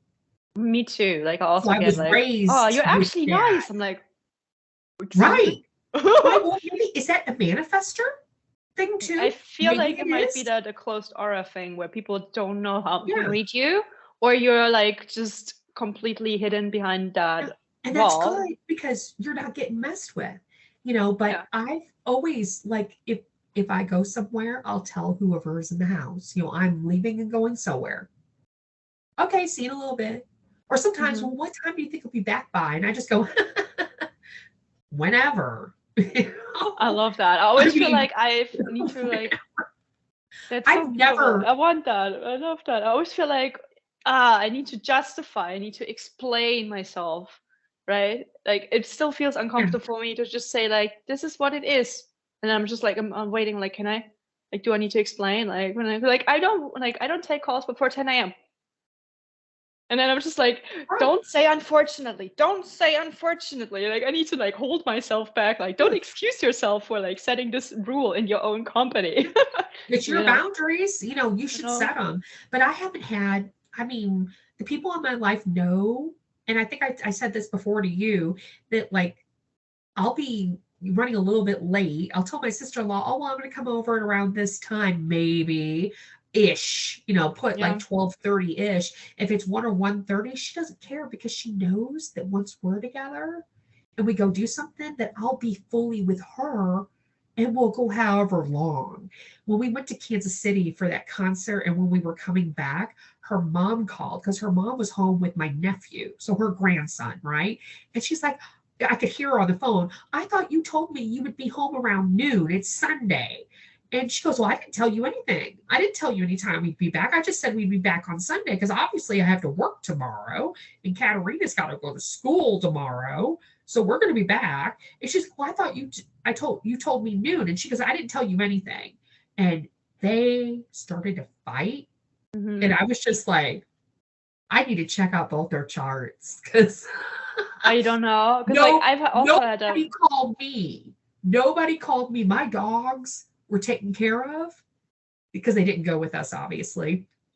My dogs were taken care of. Everything else was taken care of. I mean, there was nobody from this household called me to see where I was at. Mm-hmm. They just knew that I would show up. Yeah. I love that because sometimes I just can't with my ADHD. I would be like, yeah, so I plan it, and then something comes up, or I accidentally go grocery shopping, and I will just be like, oh my gosh, I can make it in 10 minutes, and I race like a crazy person. In the past, I stressed myself out so much all the time, thinking oh my gosh, I have to be on time, otherwise I'm a horrible person and trample on people's times. But there were friends who also couldn't do it, and I'm so sure they must have had ADHD as well. And we always said 10 minutes earlier when we were supposed to meet, so she would be on time, being 10 minutes late. And in the beginning, I was always so angry at her. She didn't do it on purpose. But I was yeah, interpreting that, you don't value my time. You don't really care that much. You don't know, it's telling all these stories. And she's I'm so sorry. I don't mean any of that. I just can't be on time ever. And so I was okay, well, I just give you wrong times. And she's that's okay. And it worked for us. And I was okay. Yeah. We still enjoyed it. It's really cool. Even the other day, my therapist tried to reason with me. She's yeah, so what makes you always be 3 minutes late? I'm not caring about that, but I just, is there some issue, some underlying? It's ADHD, but she doesn't believe in ADHD. So I was trying to tell her, yes, she doesn't, it's a problem. But she brought it also up. It is, yes. Because a lot of the things that I'm talking through, I'm just having these epiphanies, oh, that wasn't depression, that was just ADHD, and I was hiding myself, and I couldn't vouch for myself, and I couldn't speak up, and I was overwhelmed, sensory overload, and I had reacted like this. It just makes so much sense now, knowing it, and learning all about it. And then I'm oh, actually, knowing a lot of things, I can now combat different scenarios where I'm oh, I'm not actually depressed, I'm just so bored, there's no dopamine. And so she was trying to reason with maybe you don't want to come to the therapy. I'm in my head I was yeah, now I don't. No, you're making it really uncomfortable trying to make a pattern there when I'm just I just thought I could superhero speed walk here in 5 minutes when I was already 10 minutes late. It makes no sense. It's just ADHD math. It just really doesn't make sense. And she would just not stop, and it made me feel so bad. And I was damn. Yeah. So I do get pushback still a lot because I'm not the greatest at boundaries still. So I'm working on it. We know we can't instill the same rules in everyone. If we did, life would be boring. I mean, as far as I'm concerned, people are going to do what they're going to do. And as long as they don't do anything evil or intentional towards me, I really can't be mad about it. And that's something I felt for years, well before the I don't give a shit anymore hormone thingamadoodle happened. I mean, it's sort of like all my knitting friends say. You just throw something that you're working on in the trunk of your car, and you just take it with you, whether it's a doctor's office or somebody you're going to lunch with that is going to be late. And you just occupy yourself with something else until you're in front of the person that you're supposed to be in front of. Mm. I mean, life can be a lot easier if we don't take everything so seriously and don't, crack down on rules. I mean, there are certain rules that we should follow, I mean, we should be respectful towards other people, but I don't think that being a couple minutes late is disrespectful. Yeah. Because stuff happens, No. But it's also I this mean, kind of corporate thing where everything is just so, oh, I think it's beyond corporate. fragmented. It's societal. Yeah, I mean, that all too, but like I feel like that's where a lot of people come with the, that's not professional, and then that's not respectful, and then they're like just trickling down of that. It's all the generators. All the generators want the rest of us to live on their time. Gosh darn it. That's true. Yeah. No. Take your little speedy butt somewhere else. Right. Or it's just like what I also hate is like they do their 9 to 5. They have their set schedule, and when I'm there, suddenly my clock turns on at 5 p.m. and I'm like, don't talk to me. I'm in my work mode, which took me all day to get here. So, and then like, oh, but it's like my afternoon. I'm like, day off. Like, you should be chilling. I'm like, why should I be chilling on your day off? Like, like, just real quick, I need to tell you about like The Voice, like on the TV. Yeah, and I'm like, don't care, don't prioritize that, right? Like, just real quick. I'm like, no, can you please not? And I get really angry, and I get angry, and I get angry. I'm just like, I told you no 3 times. And they're like, you should have locked the door. I'm like, you complain when I lock the door, Then it's like just this little bitch fight where I'm like, what is happening? I just want to work. Why is that bad? In actual, this wasn't like a holiday. This wasn't quality time. Like, you're just being bored, and I'm here. Yeah. And you're a good target. Yeah. Because you're doing something that is not normal for them. Yeah. But it's not abnormal either. It's not like you're doing something crazy. You're not setting fires and, or just like randomly tattooing myself. I mean, you run on a different schedule. Yeah. There's like some of those people out there that like to work the night shift. Yeah. They're naturally, I don't know why this keeps falling out of my ears. They're like naturally night owls. Yeah. Something I can't understand. I mean, I'm up at 2:00 in the morning. I better still be dancing or walking or something, moving, because you can't put me in a desk at 2 a.m. I'll be sleeping on top of it or beneath it, but that's just me. But this whole, I mean, I don't know how much of society's standards come from generators or come from manifestors or reflectors or projectors that think it's fun to put the rules out, but I don't like to live any of them, And I think we talked about this before, that, I mean, I don't dye my hair. I don't wear makeup. I don't consume alcohol or tobacco or coffee. I don't live all of these like trying to fit in crap, because my mouth is my uniqueness. What the thoughts come out of my mouth are what make me a rebel. Yeah. Or make me different. I don't have to walk along in a group and be a part of that group at all. I have no urge to belong to any of these groups. Right. Besides the knitting groups. And anybody that has cheese or tacos, I'll sort of kind of join them too. And definitely the dogs, For me, I mean, that's cats. But that chocolate works too. Totally the chocolate group.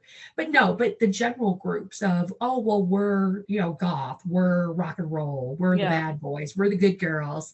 I always wanted to, but I couldn't. I just didn't feel it made sense. And I also was the nerd, so like I wouldn't be welcome. Well, I would be mostly the nerd as well. But in middle school, though, I saw how my classmates that I was friends with in grade school just started beating up on other kids and picking on other kids.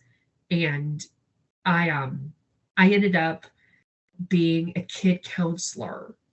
And at that age, it was the first project in America where children that were in the middle school level, so I was between 12 and 14, I was a kid counselor. They had never done it in that level. Initiating that. Right. And it was sort of a test thing. And then when I got in high school, they automatically put me in it. They're like, oh, you were in the middle school program. Don't you want to be in the high school program? No, not really, but I'll go ahead. I was the only person that most of these kids came and talked to. Wow. They didn't want to talk to the popular people. They didn't want to talk to the athletes that were part of it. They didn't want to talk to the cheerleaders. Wow. If there are people sitting in the back of the room trying to hide, they don't want to talk to anybody who's popular and tell them their problems. And then popular person walks around and tells them everybody else. Yeah. Right. Yeah. But I ended up getting called to the office because this this young man from an Asian country. He's from an island, and I forget the name of it, but it's not Japan or Taiwan, Guam. No, it's a small like island that is over there by China, and his name was Esau. His American name was Esau. Wait, Macau? I have no clue. I don't remember. I just know that it wasn't anywhere I'd ever heard of before, and I've not recognized, or nothing's come out of my brain since.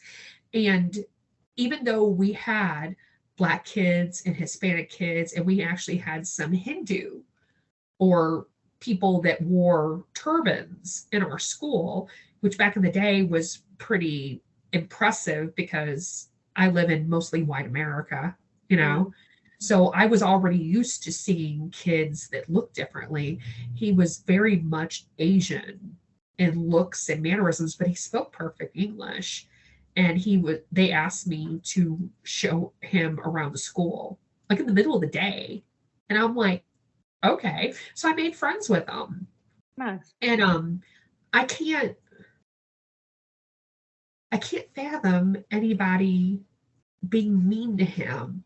But eventually, in a couple of months, he started getting picked on. You know, and all I had to do was just show up and look at these kids, and they just leave. Nice. I would have needed you. Yeah, I mean, so I never was in a clique because I just like talking to everybody. And in high school, I was the same way. I was never, ever in a clique. I was on sports teams. I was in choir. Choir was my big one.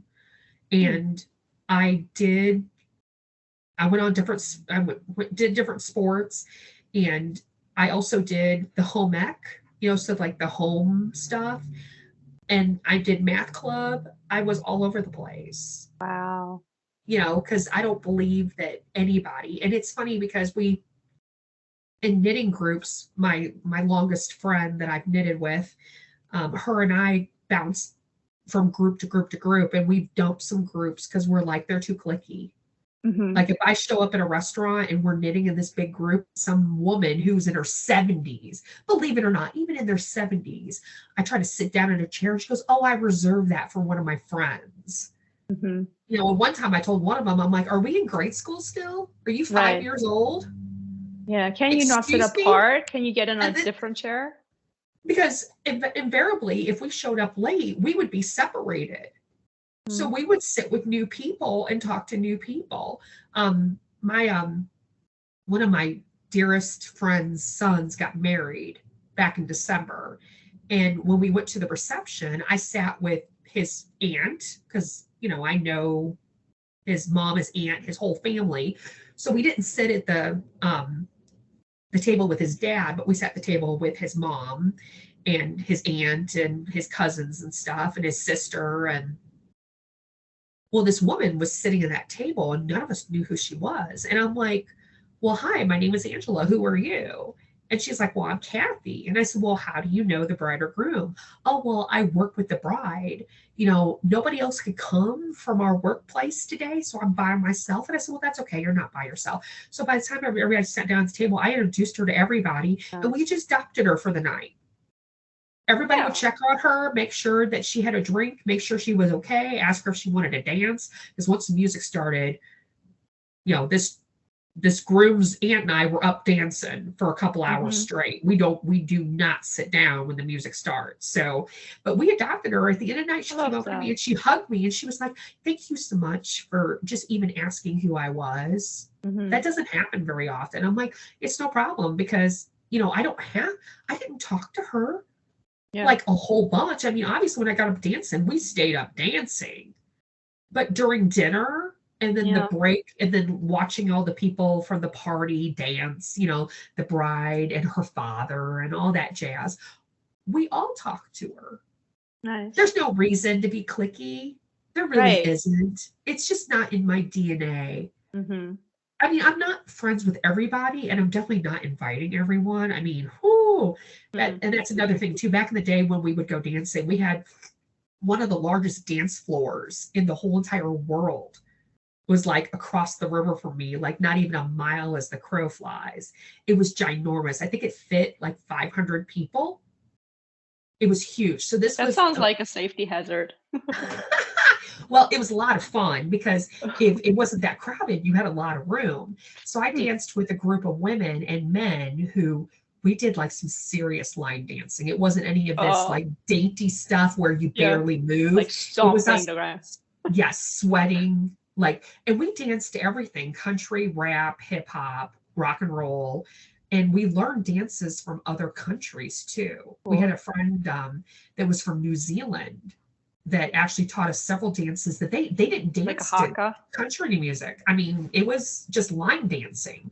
I hate it when people say line dancing's all country. I'm like, the electric slide is a line dance.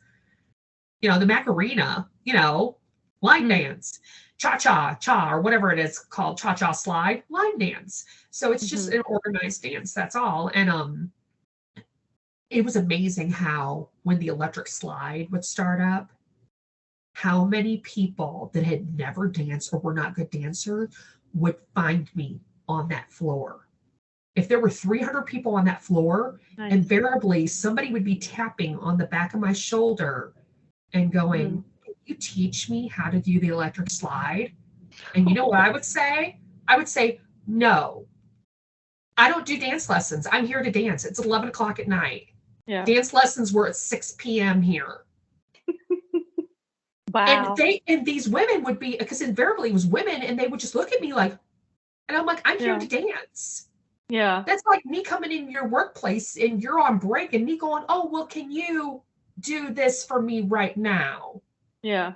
No, I'm not going to go ask you on your break to go do work for me because I'm here and you're on break. So I felt the same way. So I had no problem saying no. But these women were drawn to me. And my friends would occasionally just joke with me because they were like, if the electric slide started, the music started, and I wasn't on the floor, they're like, "Are you sure you want to go out there? You know what's going to happen." So you know what I learned to do? I learned to face a different way.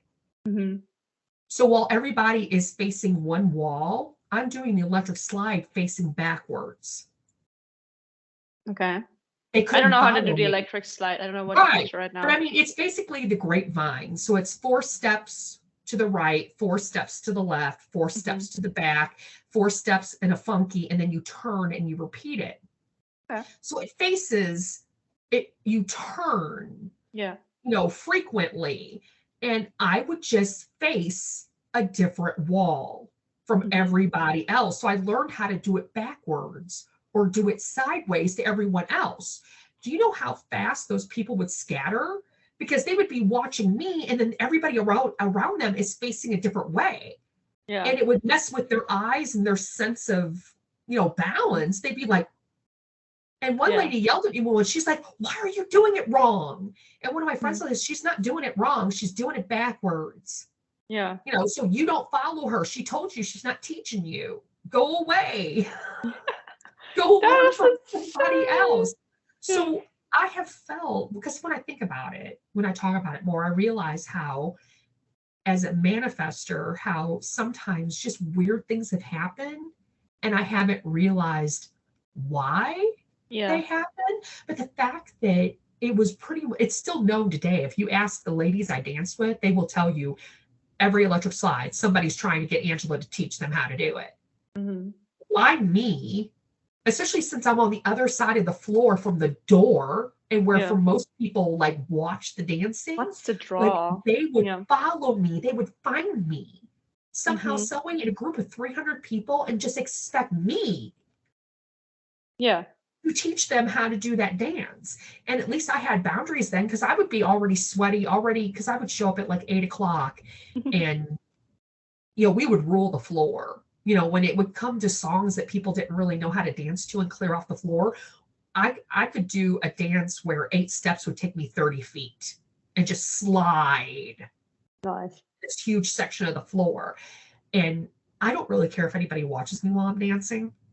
At the wedding, there were several times in December where it was just me and the aunt. And at one point, it was just me out there dancing by myself. Because Auntie had some problems with her feet. She was like, "I gotta sit down." I'm like, "That's okay, I'll keep dancing." I don't care. Didn't care if anybody's watching me. Yeah, I would have cared. It would have made me uncomfortable. I don't like to perceive. I don't want people to look at me. And that's okay. But definitely I know that in some situations people are drawn to me, and I just, until human design, I was just like, I don't know why. If we're going to equate it to anything, and the only thing I have to equate it to is my natal chart, my astrology chart. Even then, I'm like, what's drawing them to me? Why me? You know, because it's nobody else on the floor. That they're like picking up on that's just like so specific. I'm like, why? I look friendly. I mean, I look friendly and approachable. You know, I don't, because I've had too many people tell me I'm intimidating. I don't know. So like, there's this weird contrast where people, you know, give you those mixed information. Like some people find you so intimidating, but then other people are just like in your space immediately, and you're like, back off. Like, what do you think? Why do you think this is appropriate? Like random stranger on the street. Yeah. Right. Yeah, and I've had that too, and I don't know. Like, I called myself like the weirdo magnet for like a decade. I was like attracting anybody in the vicinity, like in that neighborhood, who would be the weirdest. They would come like beeline to me and do a weird shit. And my friends were like, "Do you know them?" I'm like, "Do you see them too? Like, they are real, right?" I'm just like, I don't know them, and that would be all my face. Like so many instances. Like I was in Sweden, for instance, and I like at one point I was just walking down the street with my DSLR camera around my neck, and this random homeless guy just jumped out of nowhere and blocked my path, stretched his arms out, and he was like, "Give me the camera." I'm like, "I will not." He's like, "Yeah, you look like you have money, so you know." He was like, "Give me money," and I was like, I'm a broke student, like I don't. He's like, "You clearly have money." I'm like, "Where do you see that?" Like, "You've got this fancy camera," which was, you know, a leftover camera my dad gave me before he wanted like to sell it. I was like, "Please give me a camera, like I'm broke." Anyway, and so that's how I'm just like, "No, I deserve something from you." I was like, "How? Like, who are you to like demand something of me?" It was like I was getting mad at him, and nobody on the street cared enough to like help me at all. And so it was just like me being like this 25-year-old, like with this big man. He was like super thin, but like he was just like really taking up the space physically, and he was like just demanding and crouching on my space, and I was like scared. I was like, "What is he gonna do? He doesn't look very sane." And then, you know what I did? I was just like, "No." And then I just like, what I like to do, like I just limboed under him, and I just walked away. And he was so stunned. I was just like, whoop, you know, like just dipped under his arm, and he was just like standing there like, "What just happened?" I was like always like look at my phone, like, is he following me? Like, you know, the memory. I was like, but don't like show weakness. I was like, what, speak walking like a powerful woman, but like look at my phone, like, is he there? Or like the other day, like even like a day after, I was just supposed to like look after all of the students in this one building. I was like the manager of the building because everybody forgot their keys, and I would be like saving the day. And so I wanted to leave really early in the morning, so I slipped down through the cellar where they park all of the bikes. I opened the door, and there was like a gigantic naked ass in my face. And so I closed the door, and I was like, did I just see a naked man's butt in my face? And I was like, I don't know what to do now. And I can hear him like moving and doing something. And I was like waiting for him to leave. And I was like, I needed to go to catch a train. I was like, hurry up. Like, what is going on, naked butt man? And then he would just be a slow-mo. Like, I opened the door and I just see what's going on. He pooped. He still took the time to poop in front of the door, which he knew I was behind because like I saw his ass. And then he was in the bushes, like above me, putting on his clothes in slow motion. It's like he's never put on clothes before. He like fumbled with it. It was like, I can see you. Can you move? Like, I do not want to see anymore. Move, put on the clothes. And I was like, how do I get my bike out with this steaming pile of literal shit? And this man was still putting on his clothes, and he would like run in slow. I've never seen anybody run in slow motion. He was the slowest person. I could have like walked by him, and he would like be running. I was like, what is this? It was bizarre. And he was like running across the traffic, across the street. And on the other side, he would just pretend as if nothing happened. He would be like running, and suddenly he would be like just walking with his little suitcase and his business suit. He was a businessman. I was like, what the fuck? And then I just barely waited on the train when my friend was already being like, you were late, like we were missing a train. And as we were going on the train, this random person came out, and didn't even move. Like they were taking up space, suddenly stood in the doorway as we were trying to like squeeze in, and he would just fixate on my face. He would just stare at it, and as I was moving past him, his face would move with it, and he would just stare at me. And she's like, does he know you? Like, what is? It's like, I don't know. Like, I don't know what this day is, but that's happening. And then next thing I knew, I was in this one city, and then suddenly I felt like 5 different homeless people started approaching me and like, you have got money, give me money. I was like, what is this? Like, I just, what is this? Like, I've never seen that before. Like, I have sympathy. You sometimes have coins, but not, especially not if you like just straight up demand it from like this broke student who wasn't even paid for an internship in a different country. Like, I barely made it, and like, you're ruining my day. And like, I asked all of my friends, you've been to this town, like, how did you like it? They're like, oh, it's beautiful, there's so many things, like there's nobody on the street. I'm like, well, everybody was on the street found me. Because you're special, don't you know? I don't know, I just didn't feel safe. It was just like, no. I don't know. Is it your closed aura? Is it the repelling? Is it the way you hold yourself? I don't know. Think that you have money? I mean, is that what it is? I didn't look like I have money. I wasn't particularly confident or shy. I don't think it has anything to do with how you're dressed. No, but I still attract a lot of attention with that. There's plenty of millionaires out there that don't look like they're millionaires. Yeah, like just pretty. They made their million because they were thrifty. Yeah. So, I mean, clothes don't necessarily do it. There can be a lot of poor people out there looking like they got everything. Exactly. I mean, know that. But still, what is it about you? That'd be interesting to figure out. I know. Just like, but I feel like I kind of figure out why people think that I'm going to give them free dance lessons when I'm in the middle of having a good time. I'm not sure, but I feel like because like stuff like that kept happening in so many weird places, or like even once, like even, what was it, 4 years ago or so? Not no longer, like 6 years ago, I was in Madrid, in Spain, and I was just sitting in this kind of little garden behind like one of the big parliament buildings, and I was doing some selfies, and this random old dude, super big and like super unattractive, like he just decided that he was gonna date me, and he would just completely like get in my space and like, what are you doing? I can take photos of you, blah, blah, blah. I was like, no, thank you, sir. And then he would just waddle behind me all the time, or like block my way. We'd be like, oh, I want to go get a drink. And I would be like, no, I don't drink. And I was like, solo agua. So like, I was trying to speak Spanish because he was pretending to be obtuse. And then he would also speak Spanish because like, I don't really speak much Spanish, really barely anything. And he would just not shut up. He would not stop when I would be getting loud. I'm like, I don't want your attention, sir. And nobody cared on the street. I was like, am I invisible? Is that why he finds me? Does he think like I'm like this little helpless thing that he could pressure into going on a drink with? And he's like, oh, it's just over there. Give me your phone number. Give me your phone number. And I was like, no. And I kept saying, no, and fuck off, like in Spanish, like, go away. And he would just ignore, like, I was like air to him. He would just be there and kept going and going. I was like, are you for real? It was the most bizarre, and nobody cared. I was like, what do I have to do? I was like, leave me alone. And he's like, give me your number. And then he started writing a poem about my lips. He wants to kiss at the beach. And it was like full of innuendos. Like, I don't know why that I could pick up with my barely there Spanish. I was like, sir, this is inappropriate. And he gave it to me. It was like, ew, I don't want this piece of crap. And he would stop, like, and then I was like, run away. I just ran away. I was like, I'm done. Like, you follow me everywhere. Like, I can't just shake you. I'm gonna run because you're like big and fat. Like, what are you gonna do?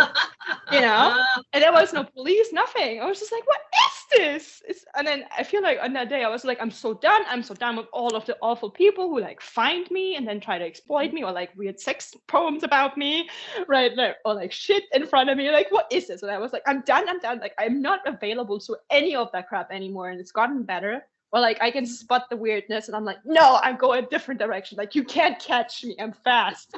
I'm gonna nimble away. Like the crab. I'm just on the sidewalk. Like groovy. It's gotten better, but like I still get people who are like peeved about my existence, and they just like, I don't know, like they sit in their corner and try to like scheme how they can put me in my place. Like I still get those people. I'm like, you want to have a drink? Like, do you look, maybe, are you thirsty? Do you need a hug? Like, what's going on? Like, what is it? And then, I can't do anything about it. So I just try to be like, actually, don't care. Don't tell me. Just leave me alone. I'm tired. Just wait, though. Just wait. 20 years from now, you'll have the real I don't care. Yes, I'm waiting for it. Because I just really, You reminded me, like last month or maybe the end of November, I was at one of the big box warehouse clubs buying some stuff, some bulky stuff. And before I went and shopped, I went to the food counter. I don't know what you guys call it in Germany, but basically I went and got a piece of pizza and a soda because they got a really good deal on it. I was like, well, I'm just going to eat, a pizza or a piece of pizza and get my soda, and then I'll go get a cart and go buy the stuff I want to buy. And it was like, I'd like to go like after 1 o'clock, 2 o'clock in the afternoon, because it's the lunch rush is gone and it's quieter because people are going to go pick up their kids or, whatever, right? They're back to work at home. And I sat down at this table and I was like halfway through my piece of pizza, and this man with a whole tray full of food and his soda and a big coat just comes over. And this is like one of those plastic tables that has like the round seats in it. So it's 4 seats, 2 seats on one side, 2 seats on the other side. And he just plops his stuff down right in front of me. And I looked at him and I said, "Excuse me?" He goes, "Can I sit here? There's no tables." And I said, "No, there's tables." And I just, not even looking, I just stuck my finger up in the air and I went behind me. Yep. Nice. And I just, like, instinctively, it all came out of my mouth like it was made to come out, like it was a book. Love it. And he looked above me and he goes, "Okay." And he picked up his stuff and just walked. Oh, I love and that. this lady beside me, she was like giggling at me. And I looked at her and I'm just like, "Don't fuck me either. I'm just trying to eat my pizza, okay?" Yeah. I know fair. It's quiet. It's quiet. There's not a lot of people walking to the exit. So I know that there's got to be empty seats. So when I got up to leave, I looked and he's sitting by himself and there's like an empty table in front of him and behind him. Right. And I'm just like, I don't know what he was trying to pull, but it did not happen. I was just like, I nipped it in the bud and it just came like naturally. And it came in a way that was strong, but it also wasn't just outright mean. I didn't scream at him. Just like, I was just like, no. Affirmative. Just assertive, yeah. I know there's empty seats behind me. Right. I don't know for sure, but the feeling is just, go sit somewhere else. Right. You ain't sit with me. I want to eat my pizza in peace. If I want to talk to somebody, I would have brought someone with me. I have plenty of people that I can drag with me. Okay. Right. Especially if I want a dumb conversation, I'll drag a kid with me. Okay. Should say dumb. should say not a serious conversation, then I'll bring a kid, but no, I don't. So it's amazing how just out of the woodwork, and my friends don't have those experiences as often. My manifesting generator friend, she's a nurse, and she ends up with the potentially real people that are off their rocker. Okay. I would think reflectors attract a lot of things too, where people don't want them. Or maybe they don't want to be seen and analyzed. I don't know. But she's manifesting generator, and she ends up getting somehow, some way assigned the people in the hospital on her ward, the people that are just on edge, or the people that are suicidal, where they literally bring in someone to sit with them, and then she has to end up talking to them while this other person is in a room observing to make sure that they're not going to commit suicide. So I'm like, hard. Have fun. God bless you, because I wouldn't be able to do that, And that's another thing too. I don't think I can get along with anyone and do anything I want to do, but I don't have a lot of tolerance for the stupid or the ignorance. You know what I mean? I don't know if that's a manifestor thing or not, but I don't know if it's because I expect people to have, I'm trying to think of the right words to say, like a basic sense of decorum. Or like common sense. I definitely expect adults to act like adults. Yeah. If you're a person that has serious issues where you need to be institutionalized, because you don't. But I mean, ADHD doesn't bother me. Bipolar doesn't bother me. I accept people for who they are, but at the same time, though, it's just how you manage it, or like how you find decent, help. being decent to other people and other things, people's pets, animals out in the wild. I mean, can we, there's a decency factor. I mean, I don't know what else to call it right now, but can we, like, at the minimum, be responsible adults that are not ignorant to other people? And I don't know. It's a big hard ask, because I see it is a hard ask, like obviously. Why does it have to be a hard ask? I don't know. Should it be? Is that a manifestor thing for me thinking this way, or is it something else? I don't know.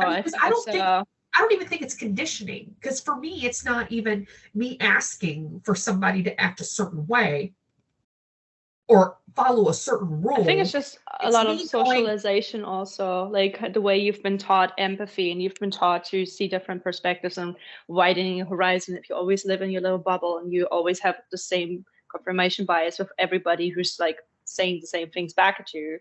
And, there's also the studies linked, I think, with like level of intelligence, like emotional intelligence and mental intelligence and stuff like that. True. Some people just can't comprehend other people's perspective. That it's just, apparently, I don't know, but it so also much harder to put yourself in somebody's shoes, so you're just judging from your perspective, or like you just stick to the rules so much because your mom always told you it's rude if you're late. Your mom always told you need to eat everything on your table.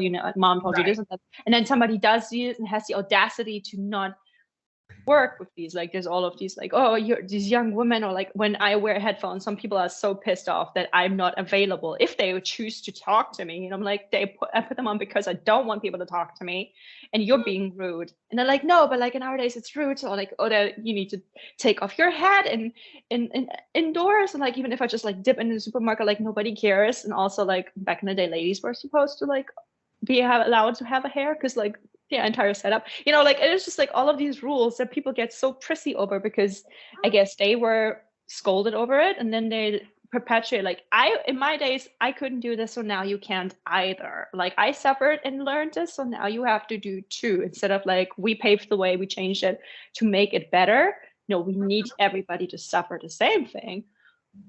I guess it's also and that's the meme that goes around. Are you the type of person that experience something and wants the person below you in the next generation to experience the same way, in a suffering way? Or are you the person that experienced it and is doing everything in your power to make sure the next generation does not? But I also live in America, where we have a lot of divisiveness, and it's a machine here. And the more I talk to people in Europe, the more I want to leave America. And there's a lot of us that want to leave. And a lot of Americans who did, they also say, like, what was I even doing here? Like, what is going on? When they see it from a different perspective. It's so hard, because we're such a melting pot. But they're not really. But it doesn't really melt. It's just all still separate. It's not really. And I told you before on our last call that I'm very German, but I do have Choctaw Indian in me too. And it's hard. And I know it's got to be weird as a European, especially German, to hear this English speaking girl that's family's been here for 160 years to say that I'm German, but I'm in a different land. And it's a weird connotation, because I want to get back to my roots, but how far back do I go? Yeah, because like that doesn't even exist. Like when your family emigrated, that doesn't exist anymore. But I mean, my family immigrated so long ago, but my dad just got his DNA back, because I think I told you that my brother got his DNA, and it's all German, and my dad got his. Also. Basically same thing. And it's this weird, like, I want to be connected, but then how far down do I dig for my roots? because then do I, What are the roots? Is it more family? How much is it culture? Because like Europeans are always a bit like, when Americans are like, oh, I did a DNA test. Now I'm like, this thing and that thing. You're like, no, you're still American because you've grown up like that way. You were not immersed. Like, even if you grew up in that German American culture and like you just ate all the sausage, and all the like the Oktoberfest or whatever, like it's still a different culture that we don't have here. It's still an entirely different lived experience. So like there's ways to embrace the roots of your culture and to learn and like be immersive or like live here and like you see is so different and like whatever, but it's always different, like it it's is. just interesting trends in America where what are you then, because in America we definitely, not that I'm doing it, but people ask what other people are, and it's where do you really come from? Well, I mean, and that's a weird, yes, because it's also used as a tool for division. Yes, still. Also abroad, like I always see when they comment, just like critique, like even today I saw like this article about where just Charlize Theron said she's a white African because she was born in South Africa, so she's African but she's white, and a lot of people got their panties in a twist because like she doesn't look black. I'm like, she didn't say she's black. Did you listen to her? Like, like these concept of like, what is, I don't know, like when people get upset about another culture or like, different kinds of African cultures, and they're like, oh no, you need to say this, or you can't wear these braids and can't do like that is their culture. You don't know anything about their way of doing their own country. You have a different upbringing and a whole bag of issues of appropriation and like, yes, it's all, but like sometimes they just take that and put it on other cultures and tell them like what is appropriation in that country, or like what is not okay in that country, or like what wording, without having any context for anything. They have their own issues, and racism is absolutely everywhere. It's not cool, but it's different. It's lived experience is so much different, and context matters and history matters, and it's often coming from Americans who just applied their views. Like I've often been called an ignorant American because I just talk about my lived experience in German as a German about like completely unrelated issues. And they would be like, yeah, it's just so ignorant. And they would just bring up a different topic. I'm like, what is the side conversation you're trying to push here? Like I was in New Zealand at one point. I just I read about this story of Maui, which, if you've seen Moana, Maui. And it was like the first time I read about it, was like, he's such a cool dude. And like, I just paraphrased the story to make people read it more. Cause like, yeah, I'm not gonna like copy the story. Like you'll go read it. And then somebody was like, oh, I hate that you paraphrase. It's such a beautiful story. Missing the point that I wanted people to read the actual story, not my paraphrasing. And he was like, you're dumb American and you're just like ruining my culture. I love that. I was like, what are you doing raging in my comment section? What did I do to you? And also, I'm not American. Like, weird insult. Okay. Very weird insult. Glad I get that. Sorry that they've used that insult on you. I really am. I don't mean it. But this whole like, it's another division tactic that I'm not quite sure what to do with, because I'm so also a red herring. It just like distracts you. Yeah. I mean, I'm so aware that my roots only go so deep. Yeah. I mean, it's also so hard to look at that. Where do they stop? And I'm aware of other people's roots too. Like right now, you were aware of the wildfires, or it wasn't a wildfire. It was an electric fire that happened in Hawaii, right? Mm-hmm. And some of those people have already sold their properties. The natives have sold their properties to non-natives. And after listening to natives talk over there, and then listening to the stuff that came from the travel people, the tourism people, I was like, you know what? Hawaii wasn't really on my radar to ever go to. But now I don't want to go, because I don't want to disrespect, because I'm already aware of it. But does it help or not help that it's partly in my blood too, that I'm part Indian as well. I'm part indigenous to America.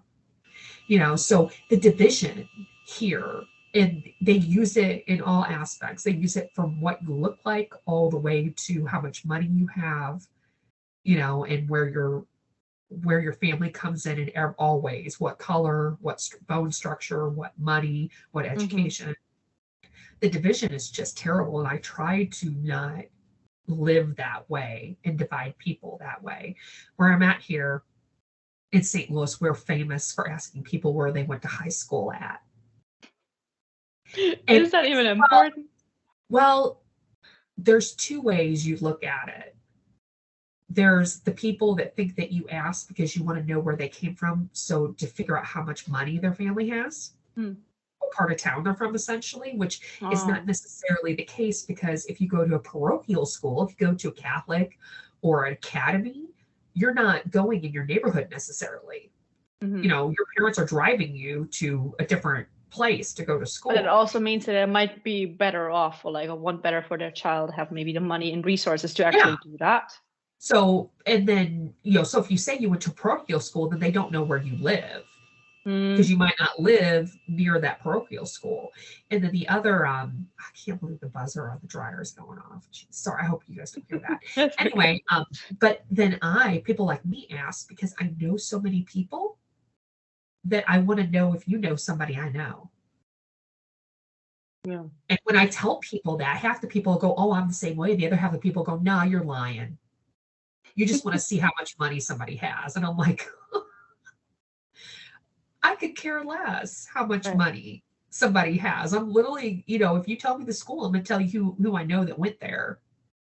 That's all.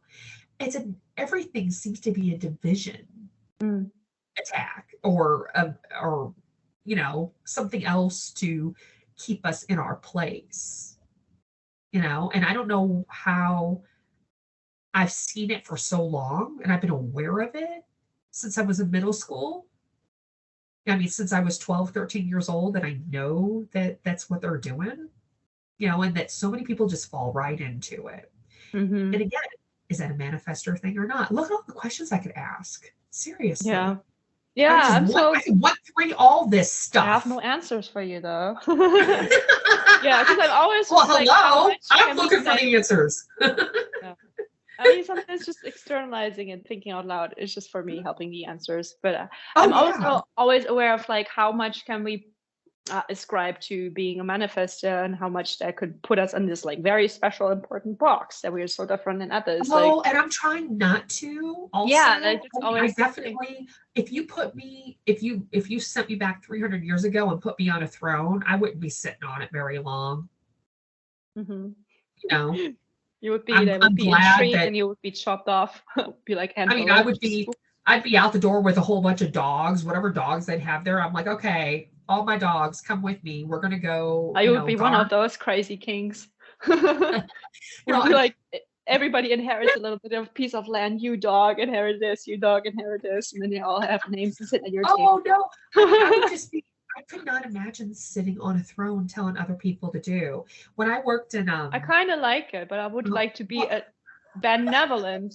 No, I would like to be more fixing things. I'm like, no, you need to help them build like in that way. I'm just like, let's just fix this thing. Let's just do that thing. Let's just get all the kids educated. Let's just like, you know, I would like uproot a lot of things. I get that. I get they're sitting because that's the position of power. And then you tell all the people the good things they should be doing. And they would also figure out how it actually works. You know, it's just how like they would be like, this doesn't work. I'm like, yes, you make it work. Make it work.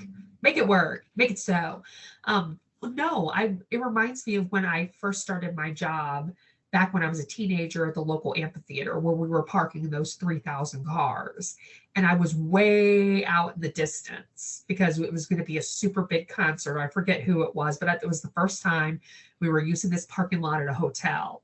And I brought a soccer ball or a football. I don't know if you call it soccer ball or football, and a boomerang and a frisbee and a baseball and a bat. Everything. Because I knew it was going to be a while before we actually had cars coming in, because we had to fill up everything that was closer first. And so everybody was so happy to be with me at my gate, because I just threw all the stuff out of the trunk and I'm like, you know, just go play, because there's a big field, right? You know, I'll tell you when we're going to open, because I got the radio and they'll radio me and say, hey, time to open the gate. Nice. So this man who was second in command from my boss came over, and he's on a little scooter, and he shows up and he's like, well, it's time for you to put your cones out and make your lanes, because we were going to pull in 4 lanes of cars, off the road. And I just started picking up the cones, the orange cones, and I started putting them, and he goes, hey, you got 8 people working here. You need to make them put those cones out. And I was just like, well, why? I don't care. I'll do it myself. Yeah.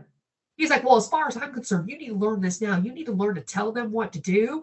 And if it's an inch off, you need to tell them to move those cones into the perfect places. What is this? And I was like 16 years old. And I'm like, okay.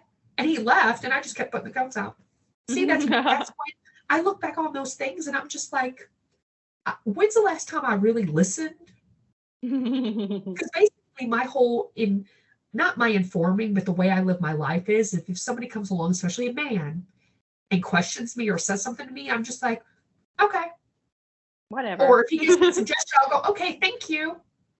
And then I'll just keep doing it. And part of the reason why they don't respond is probably because they know they're going to look like a big old asshole by being mean to me. But I just keep doing my thing. Because the majority of the time, if I ever took up whatever they want me to do, I already figured out in my head it's not going to work. It's going to backfire. It's going to make me look bad and him look good, or whatever, right? So I just shrug along and just do my thing. And it's amazing how learning that I'm a manifestor just made me go, oh, well, that's why. That's why. And the people in my life, my family, my friends, the people I've worked with, the majority of them have never questioned me. They just go, okay, well, Angela's just doing her own thing. It's going to turn out fine. Sort of like one time there's a big balloon glow here in St. Louis. I mean, there's like 60 hot air balloons that show up. And on Friday night they glow, and then on Saturday they float, right? They do a race. And one of those weekends, one of my friends asked me if I was going to go, and I said no. I said, they moved it. The parking's not going to be good. I know it's going to be a big pain in the butt to get in and out of, so I'm not going. Okay, so she went with her daughter, and she told me later, she's like, we had such trouble getting down there and finding a parking spot. And then when we got on the field, it was so bad and so packed that my daughter told me, she's like, I should have known if Angela said she wasn't going to go, that I shouldn't have come here either. Impact, right? Yeah. I look back at all these just things that have happened that I'm just like, they stay in my head, and I'm like, why? I wonder why. Because that's why we're not better. We're not kings and queens anymore. And even if we were, I think we'd be totally different than kings and queens of 300 years ago. Well, I hope so. But, you don't know. They were also raised terribly. Like, they were raised to be like that.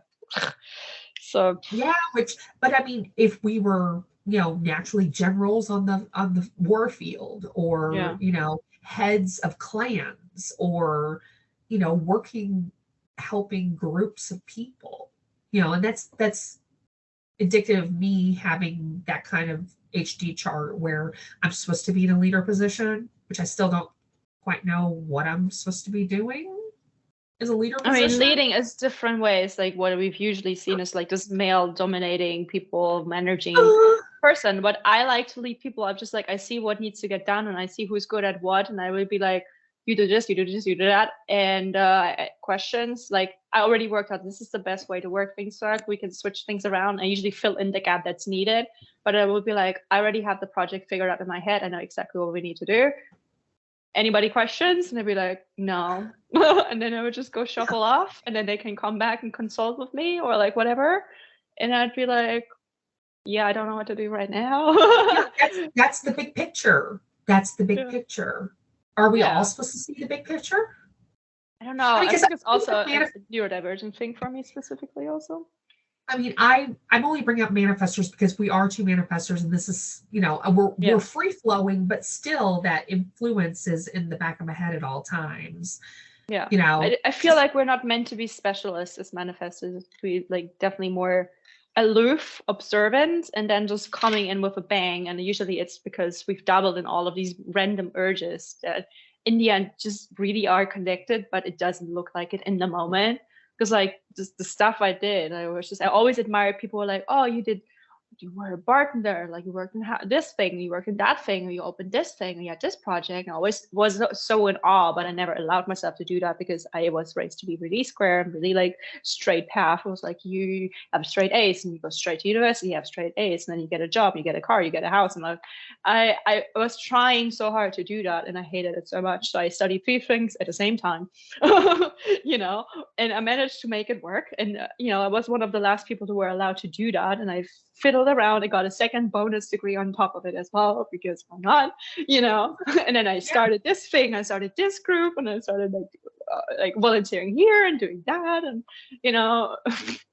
And yeah, so like I always like to see in anything that everything is like connected. If you come to me with like, I don't know, a specific IT problem, I have no idea how to solve this, but I might know somebody, or I might give you a random comment that will like kickstart your thinking into something. Then I'm like, yeah, I feel like this sounds similar to this random thing I read about leaves.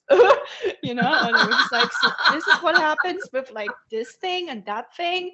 And then I would be like, huh, and I would just go shuffle off and find some solution, or like, you know, I was like, everything is just like, yeah, this is a random thing. Like I don't know how to build a car, but like I can see how that would apply with this house. Like if you could try this thing, you know, I would just come up with the weird ass references and solutions, or like people. I'm like, I feel like you need to talk to this person. Don't know why, and then they're like, yeah, they had the problem I needed solving. Or like they know how to solve my problem, whatever, you know. And I can't tell you why. I was just like, I just felt compelled to say this. Or I just randomly learned this skill because I felt like somebody someday will need this from me. And I just like learn how to do this. And I'm like, I don't actually like care that much. And then I lose interest and I move on. And like I knew enough. And then I was like, I'm gone. I'm done. The dopamine's gone. And then somebody will ask me for, I'm like, yes, I can fix your car. Like I can't. Like that's a stupid example, but like can't think of anything. Like I can just do this. Like, yeah, I can do the cross stitch. I don't know. You know, just like random stuff. Or yeah, which is like, yeah, I just code your website real quick. I don't know how to do this generally, but like I know how to do this specific and what you want. You know? Yeah. And going back to knowing, maybe that's the reason why when I ask people where they went to high school, because I know somebody, my chart's got some tribal in it. You know, I'm very 731, I'm 2145. I'm supposed to be able to lead. And if I know more people, I can always call somebody, you know? So I relate that way. I know a lot of people, but I'm not friends with, you know, close friends with anybody but really 2. So you're like the weak link, you know? In a way. Yeah. Oh, yeah. And I'm fine with that. See, that's the thing. I've introduced people to other people that have become best friends. I always liked the weak link. I always was like, I kind of want to be that. Because like I like to be a social butterfly, but also just on your own terms. Exactly. When I feel like it, either I blend into the wall and just like find somebody to just completely focus on the entire time, or just not do anything or leave, or I would be like, that person looks lonely. I need to like hook them up with something, or like I need to cheer them up. Like, you know, it would be different all the time, but it would just be on my own terms. And then sometimes I would be on and people are like, oh my gosh, you know everybody. I'm like, I literally just got to know them. Like I don't. And I've learned too that I introduce people to people where they're in the right spot to accept them. I was friends with like a hard rock and roll girl in high school, and then our senior year, there was another woman in our class, or girl in our class. I mean, she's 18, right? Who she didn't have a lot of friends. Not a lot of people hung out with her. They made fun of her laugh, you know? And I was just finally sort of like, oh, well, I really don't know her. We're not in any classes together, but I made friends and started hanging out with her. Well, you know, rock and roll girl was like, what the hell are you hanging around with her for? And I'm like, well, because she's lovely. She's funny. She's a great friend, you know? So she got to know her. And by the time that we went on our senior trip at the local amusement park, roller coasters and such, we invited her to go with us for the day. So it was just the three of us just hanging out.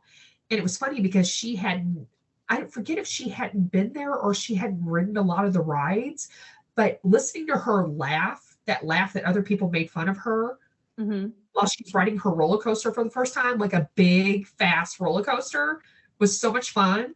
And we grew apart in our early 20s, and they're still friends. They're incredibly good friends, to the point where the friend with the laugh wasn't able to have children, and she takes care of our other friends' children frequently.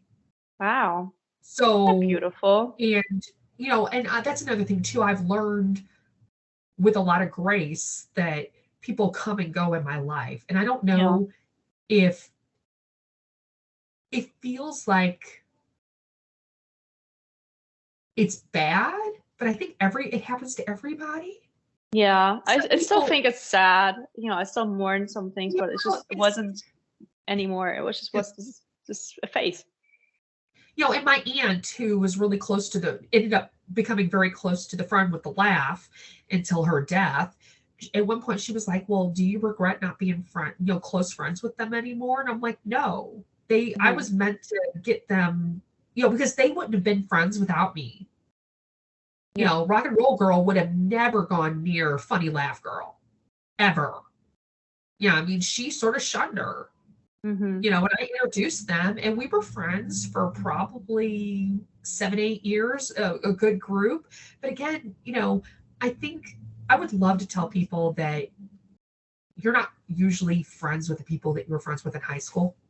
Yeah. By the time you hit your 40s. Yeah. In high school, I think that's where we're the most conditioned. Yes.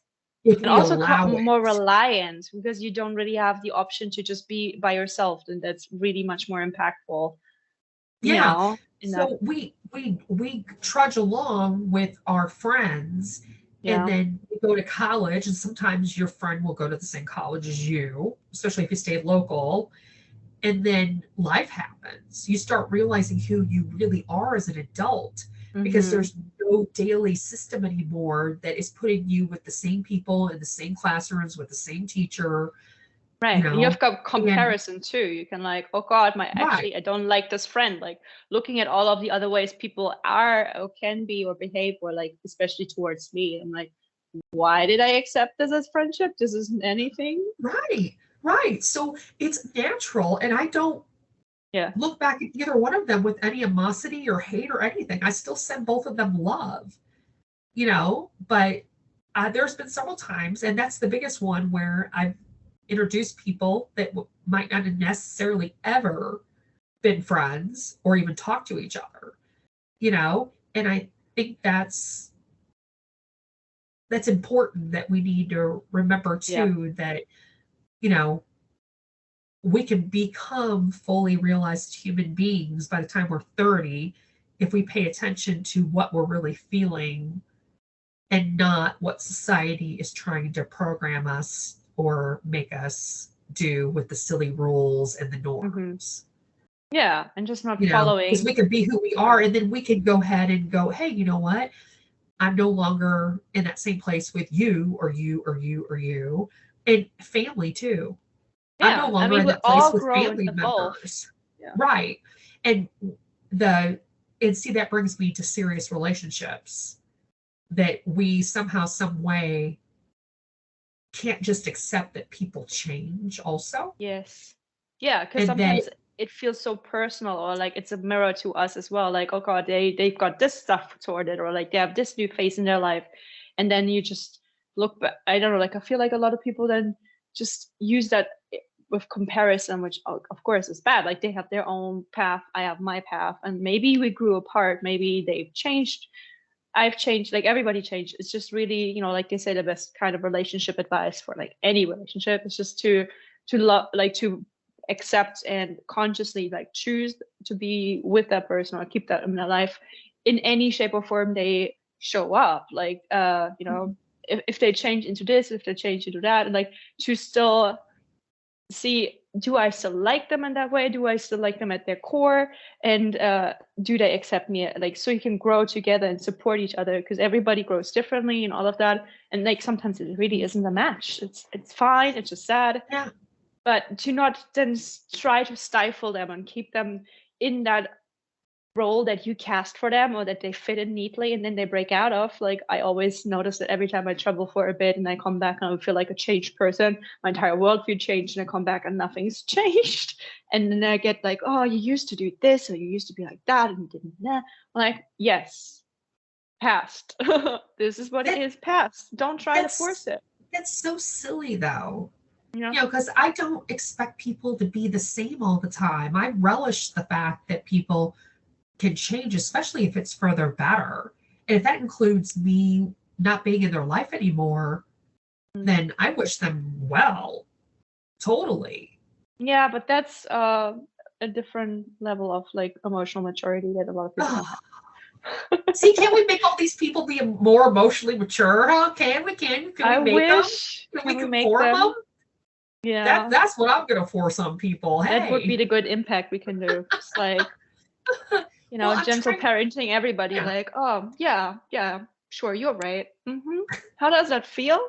Do you think you did a good thing right there? Yeah. You know, you're feeling big emotions. Yeah. You know. That's funny. Effective. I heard it's effective. I haven't really tried it, but like sometimes I'm just like, oh, I'm seeing a grown-up temper tantrum. Yes. Okay. Do you want to think about what you're saying? Do you want to cool down first? You know, without being like, so do that. Say that, because I could not say that with a straight face. I would just, because I'm the person, people don't believe it, but I would just be like, are you done yet? Are you done? I mean, I could also feel dismissive. I'm just like, yeah. I'm sure that feels like you feel like you're angry. Yes, yeah. You know, just like mirror that back until I just like they process the stuff in front of you. If I have the capacity to just like hold the space, or like, you know, not get triggered by it. I'm just like, yeah, just talk it through like out loud. Like just process emotions. I guess this is like a new thing for you right now. No, that's the thing. Back when I was a kid counselor, that's what they made us do. They made us mirror and repeat back. I hate that when people do that. Now I know what they're doing. That drives me nuts. That drives me nuts when I hear people do that to other people, and if they do it to me, I'm just like rolling my eyes. Yeah, but like, a lot of people don't know about it. This? Right? Why are you? You know, I told you this. I don't know why you're repeating it to me unless you've got to get your brain together. And I'd rather you be silent and then just ponder it. Please just shut up and ponder it silently in your head, and then respond to me, because that's the mirroring stuff I did, and now I don't even have tolerance for that. I wouldn't do that to anybody. I'm just like, I hear you, and you know, but if somebody throws an adult temper tantrum right in front of me, I would just be like, okay, I'm leaving now. Yeah, just like, you could do that. What is this?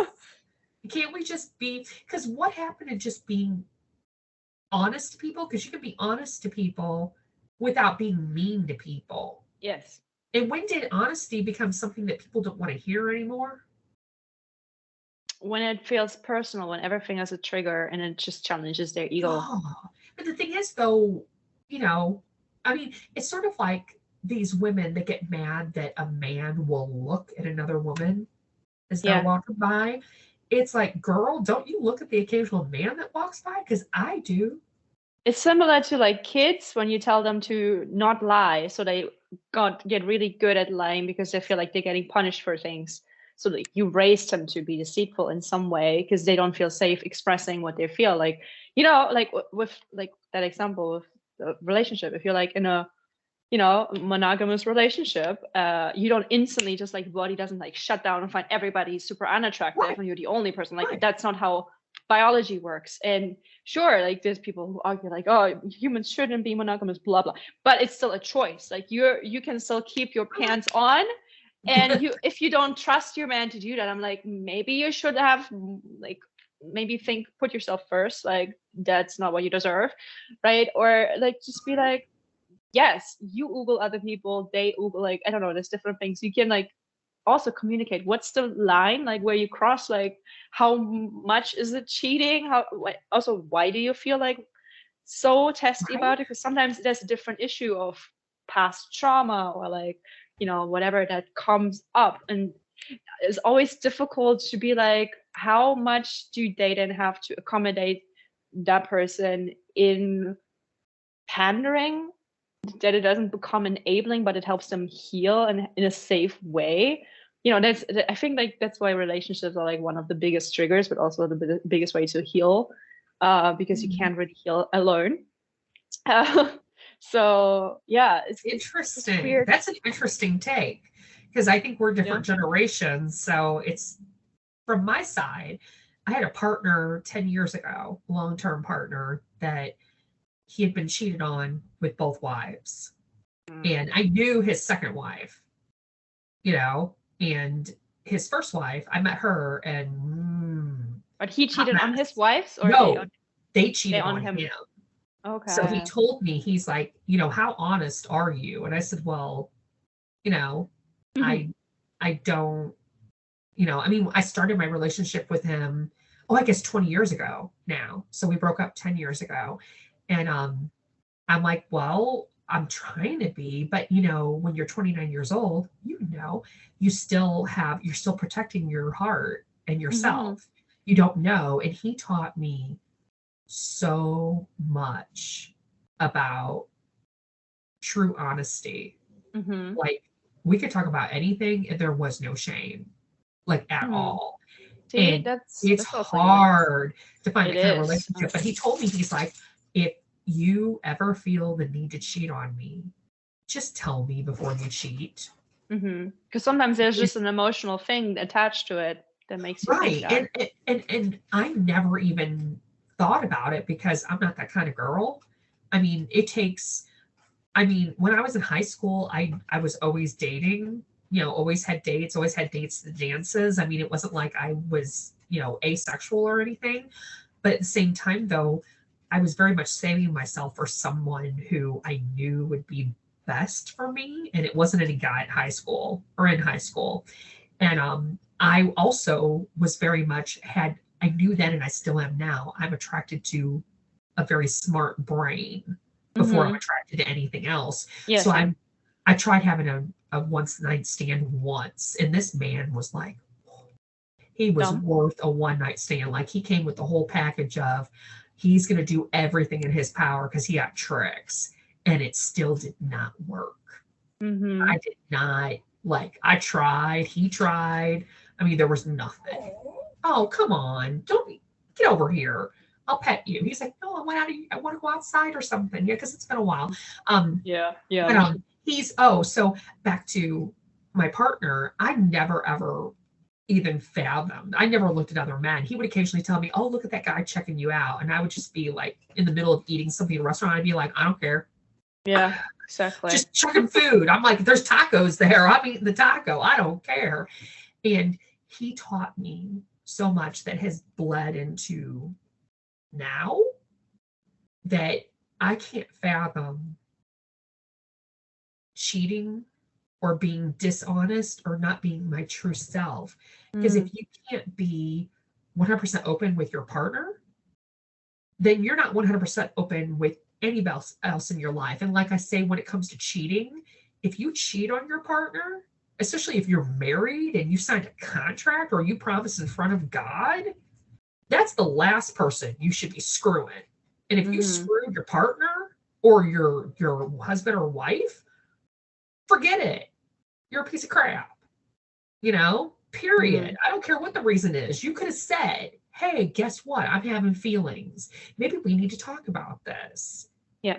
And I don't know if your generation is going to be better about this, but my generation is still pretty bad about it. And I think that's another thing that we need to work on in our society, is helping people understand that honesty is the best, because this dishonesty just ruins a relationship. Why be in one?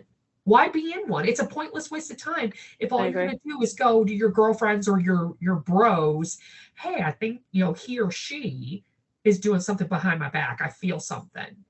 And then they're dishonest. and say, oh, there's nothing going on. Oh, I got proof now. Oh, well, there's still nothing going on. And then like, I never saw it coming, or like, why would you do this to the kids? And like, that red flag was flying a long time ago, and you just completely missed it because you were not honest. Right. You know?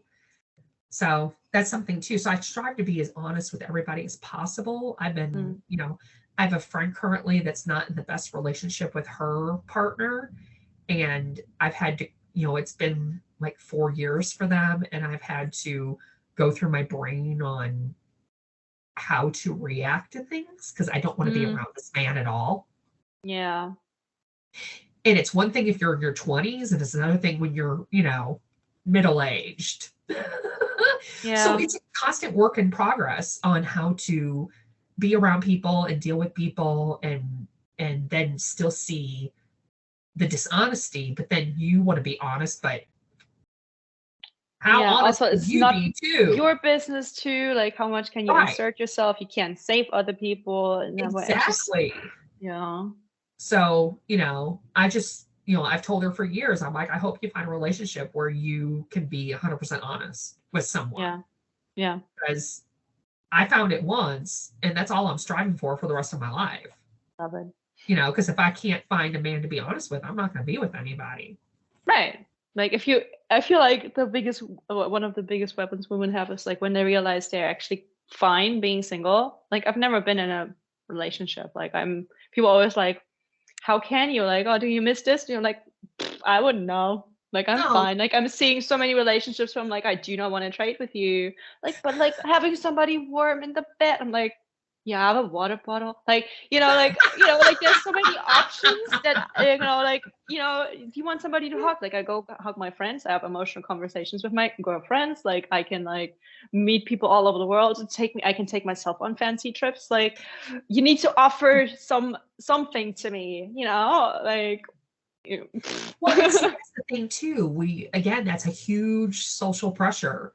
Is to have a partner, no matter who you are and what sex you have a relationship with, it does not matter.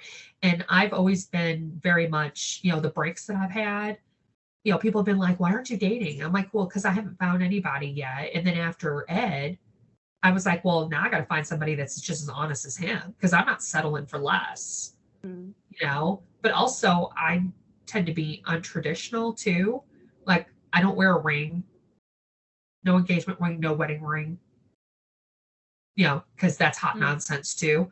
It's the whole, they're telling you what to do. Yeah, so as far as I'm concerned, you have for legal reasons. Yeah, you have the power. You have the power right now. As a single woman, you can decide who you want to be with, and you don't need to be with them. And the need thing is so weird.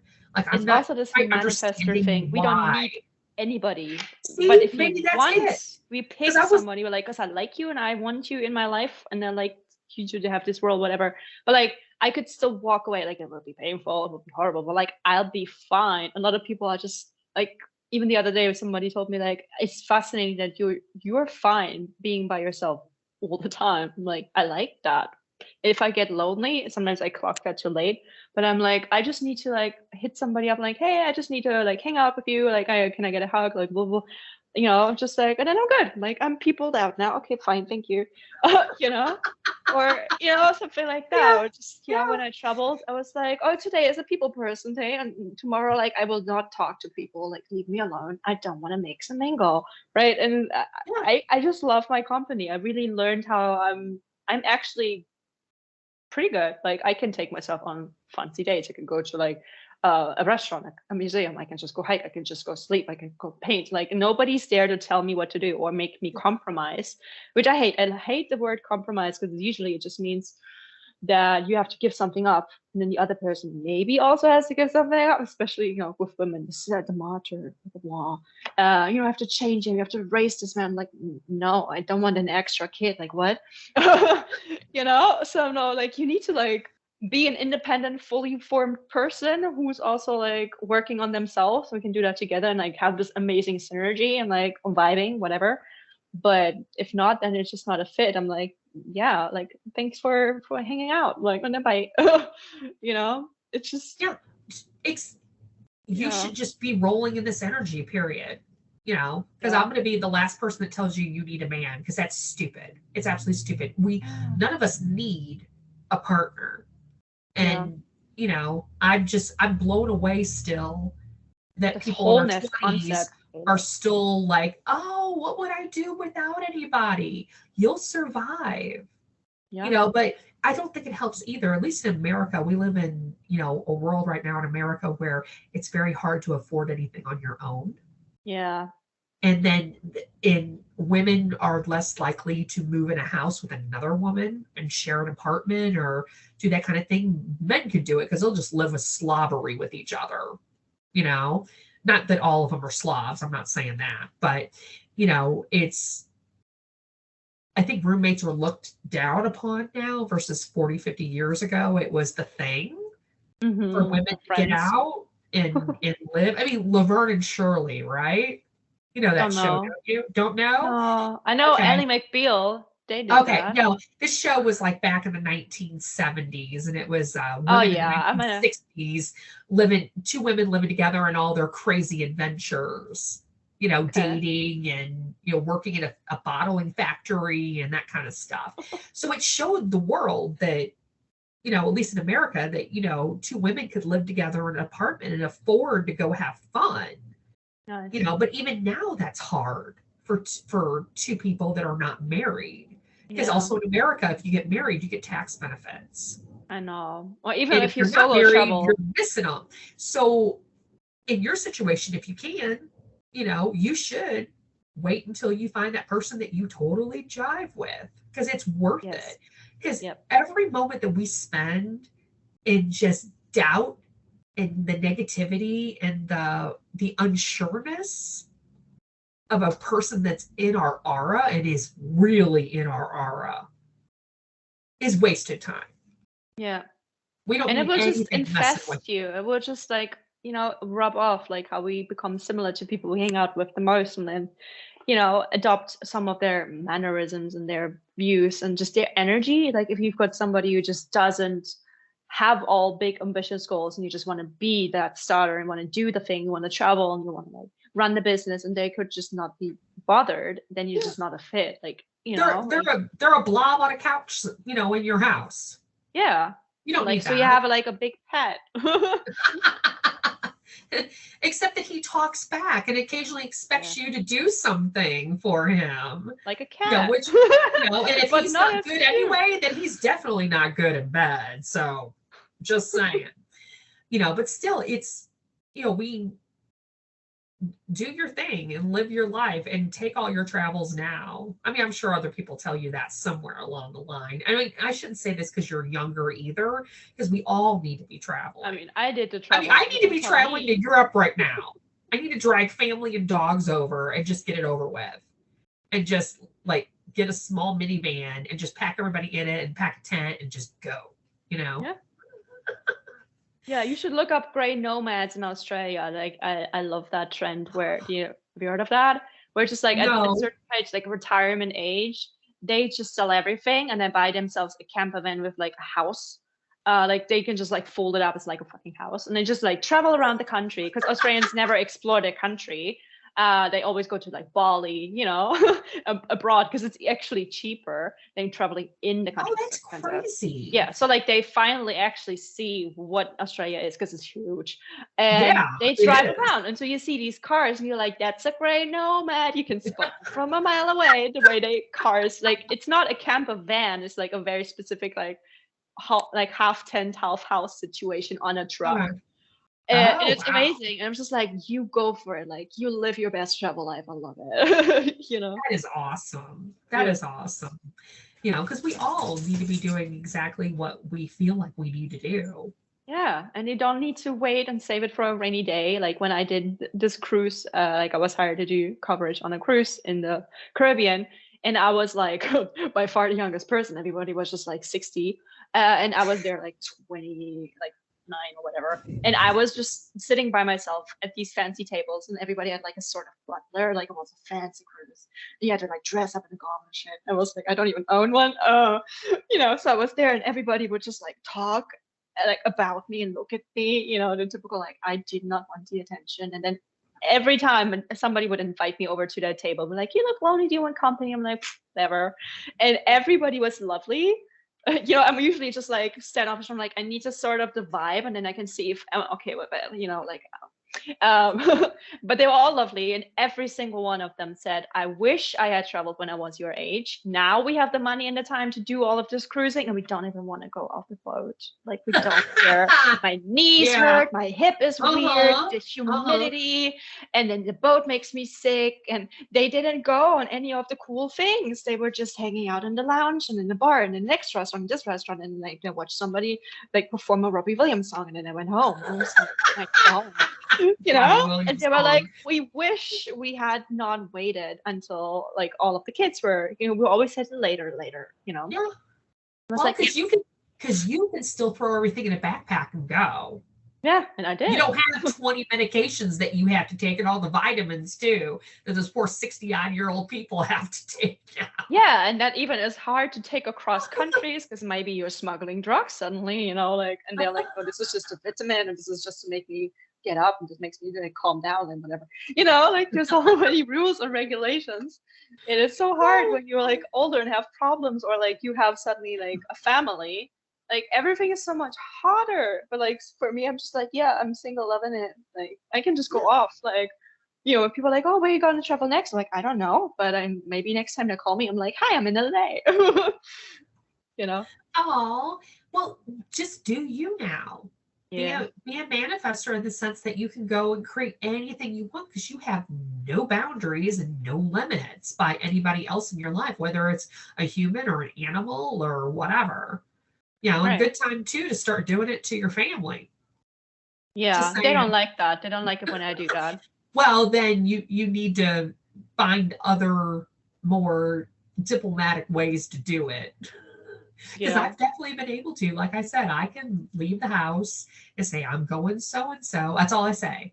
I don't ask. There's no question mark on the end of it. I'm going to go here. And lucky for me, because my dogs are my youngest babies, and I take them with me on every trip that I've taken so far, except when I went to Kansas City, last summer. As long as somebody's in the house to take care of the dogs and take them outside, which is a given for everybody in this family, I'm fine. I don't worry about anything because there's not, and that's another thing too. The older you get, the less you worry about all the crazy what ifs, or maybe it's just me. I wasn't really born worrying about. I was the worrier. I've always been. Oh, yeah. See, that's because I also see all of the worst cases. I see all the scenarios at all the time. So I'm like, my brain is also very vivid and dramatic. So I'm just like, bombs everywhere. Like I could be buried and dead here in this ditch. I could be like massacred in this way and there. Like this could be that person. And I was just like, "Can you stop?" Like it's so very vivid. I'm like, this is very unlikely. I don't need to see it because I visually also see it. Like it will play me the movie. I'm like, "This is good. Yeah, how you could fall off this cliff." I'm like, "Thank you. I did not need to know this." No, you did not need to know that. And I would try to find ways to work on your brain and reprogramming your brain for the better scenarios would be nice. I mean, that's hard. I do not relate to that at all. I'm sorry that you go through that. Yes, it's easy for also me to say. ADHD thing. Yeah, well, and that might be part of it too. But again, it's easy for me to say, because I don't have to. I've not experienced it, So, anyway, look at that. We're at like 2.5 freaking hours. I know. We should wrap this up. That doesn't include the first 15 or 17 or whatever. Yeah. This is crazy. Yeah, and it's already like 11 p.m. Oh my God. Well, see, I'm glad that you don't have any pressing things you have to do at 11 p.m. Yeah.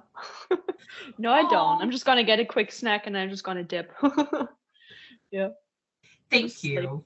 Thank you. Seriously, this was really all over the place and I love it. I do too. A lot of cool advice. I think as a 1-3, like I've told my aunt who gets to listen to me once a week, I just need sometimes just to talk to someone Yeah, same. who follows along with the same pattern or gives me ideas. Right. So thank you Thank for you. being the person I could bounce off on, and I'm glad that you could bounce off on me too, because that's the fun part. Yeah, The I love throat that. just going like crazy. Exactly. And then with the open head, it's just like whatever comes in just comes out, and it doesn't have rhyme or reason, but it just makes perfect sense in my brain. Yeah.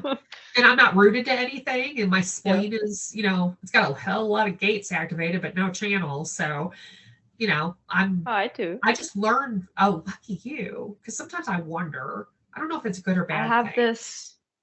It is a. I can't even talk. I don't know. But like maybe we should talk about that next time or something. But like I can't even process. Like my brain just shut off. It's Like okay. It's okay. but yeah, it's definitely intensive. It's also tied a lot with me in traveling and being very in the moment, very, this very animalistic survival instinct that I sometimes just have, like immediately, like person, bad news, like, or like, like being really in that moment where I'm like, okay, something's off, like evacuate, like don't do this. Like I remember I was in Dublin one time and we went around on the St. Patrick's Day. Everybody was drunk, not me because I didn't drink. And then this one local we hung out with, he was like, I'm gonna go home now. It's past like, I don't know, 10 p.m. and now the streets aren't really safe anymore. And everybody was like, haha, this is just like dramatic. I was like, no, for real. And he just left. He left us. He was like, if you don't want to come, don't care. And and I was like, you guys, this is serious. And everyone's like, ha ha, and then make fun of it. And that one person who was the worst, who wouldn't shut up about how much of a wuss he is or whatever.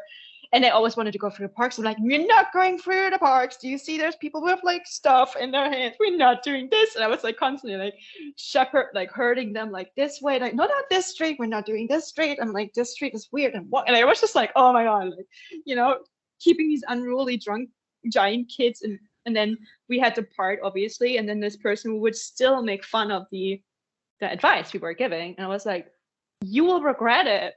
And then next thing I knew, I got news that he was beaten up to a pulp on his porch as he was saying goodbye to his friend, who then went in, and then somebody just knocked him over, robbed him, and he ended up in hospital and flew home the next day because he was so traumatized. And I was like, I hope I didn't manifest that. Like I didn't mean to like have you, like I didn't mean to be right, but I was like, please be careful. And he's like, haha, I don't need to. I'm like, and now you're in hospital. Right. Stuff like that. I'm like, oh shit. That's some bad karma. That's some Yeah. very convenient but inconvenient karma too. Yeah. Well, I don't know what he did. I didn't even know this person. I just knew that he was not taking this seriously and he should have. And then I was right. Yeah, I was like, oh man. I'd say. Yeah. Or like even when I was in Australia, and I had to like write about this one hostel, and they put me in the worst entire place in this hostel, the stickiest room. It was like the safety was unhinged, like where you put your money or whatever. It was just broken into and like dangling off there, and everything was like weird and flickering lights. And I was like, you want me to write a review about this place? What the heck are you doing? Like, do you want to just like provoke me? Like, this is worse. This is terrible. Everything was just a shithole. And so there were two lovely women, and I was like, they're nice, they're cool. And then there was this dude coming in, and I was like, they put me in a mixed dorm. Of all the places they could have put me in when they wanted me to review for women, they put me in a mixed dorm. And I saw him, I was like, yeah, I hate him. He is awful. And he was so charming, and he was so sleek, and he was so pretty, and he was like, full of compliments. No. And I was like, absolutely awful. Ew, ew, ew. And the girls fell for it. They were like, oh my God, he's like so handsome and sexy. I'm like, oh my God, he wants to go party with us. Like, oh my God. I was like, of course he does, because you're so easy to attract. Is that American, or is this just the standard language for easy women? I don't know. They were like intelligent businesswomen from London, but they just wanted, I don't know what they wanted, but they fell for it. And I was like, girls, flattery. Please. They wanted easy flattery. That's what they wanted. I don't know. And then potentially easy drinks and money from a dude. Well, the clue was like, then they went out partying. He kept pressuring me to come with. And I was like, no. So they left me alone eventually. I was like, absolutely will not do that. I don't like go partying, especially not with you. And so I was so dumb. Like I checked all of my belongings, was like, is everything safe? Obviously not in this not existent safe, like everything dangling off, like I can't put anything there. So I put it under my pillow, but I didn't put my wallet under my pillow. Like, what was I doing? So I left that in my backpack on the floor. And so I slept. I didn't even notice anything. Because like I'm also like I'm very deep sleeper, but like when something's off, I will be like awake. But like didn't sense anything. But like when I woke up, he was at the bed, at the end of my bed, and he was like taking his time to say goodbye to us. And like he had such a great time. We gave him so many gifts on his birthday. And thank you. And I was like, oh, and then he left the door, and I was like, oh no, he did not. And I just immediately ran to my wallet, and he like took all of the money, and I never have money on me. Only at that point I actually had the entire rent for the next 2 weeks because I wanted to change hostels, and he took it all. I was like, damn, on like me being a broke backpacker, and he got all of the money, which I usually never have. And he made the girls, he made them so drunk that he made them take out like 500 pounds. I don't know, like a lot of money. And he then also stole that. And that was his birthday gift to him. And I ran down to reception as he was walking out. I was like, stop this man, he just robbed us. And I was like, I don't care, you can just say that. I'm like, yeah, just check him. They're like, I don't care. I'm like, I'm here to review this place. I'm like, I don't care. So like I was like, damn, like why didn't I listen to my gut? Why wasn't I more alert? Because I knew it. I should have never checked into this place. I would have been like, you're ridiculous, you want me to review this shithole? I'm done. I should have like went out. But so how did you review it then? Yeah, I had no backbone. I was trying to be professional. I think I wrote about it. They didn't actually care. They didn't even read it. I just wrote about how tried to write about it very neutrally. Just like, yeah, the floor a little bit sticky. I don't know how I did it. Like, it's not online anymore. It's like absolutely no. But I was just like, I should have just slammed them. I should have like done that. Like I really was just, I had no backbone. I don't know. I didn't do anything really. The power. Were you reviewing for a company or were you doing this independently? Independently. That's it. Like I didn't want that to backfire on me if I were to be like the difficult person. This right. Like I'm just saying, as a third party, neutral, well after the fact, this could have been one of those, hey, I'm writing this for the single women out there, and this is my experience. Yep. Yeah, I don't know, like I was just and just tell truth without an adjective anywhere in there. Yeah. So it's written like a factual, like true crime piece of blog. Yeah, I mean, I could have done it so many different ways, but I was just so overwhelmed with the situation, and I felt so unsafe, and I was like, it's easy to say.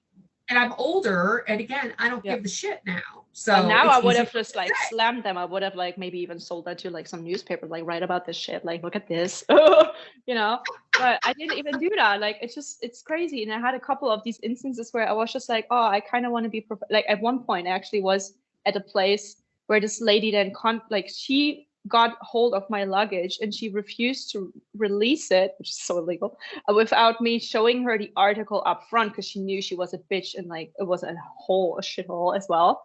And so like I showed her some like fancy written stuff and published something else after I left with my luggage.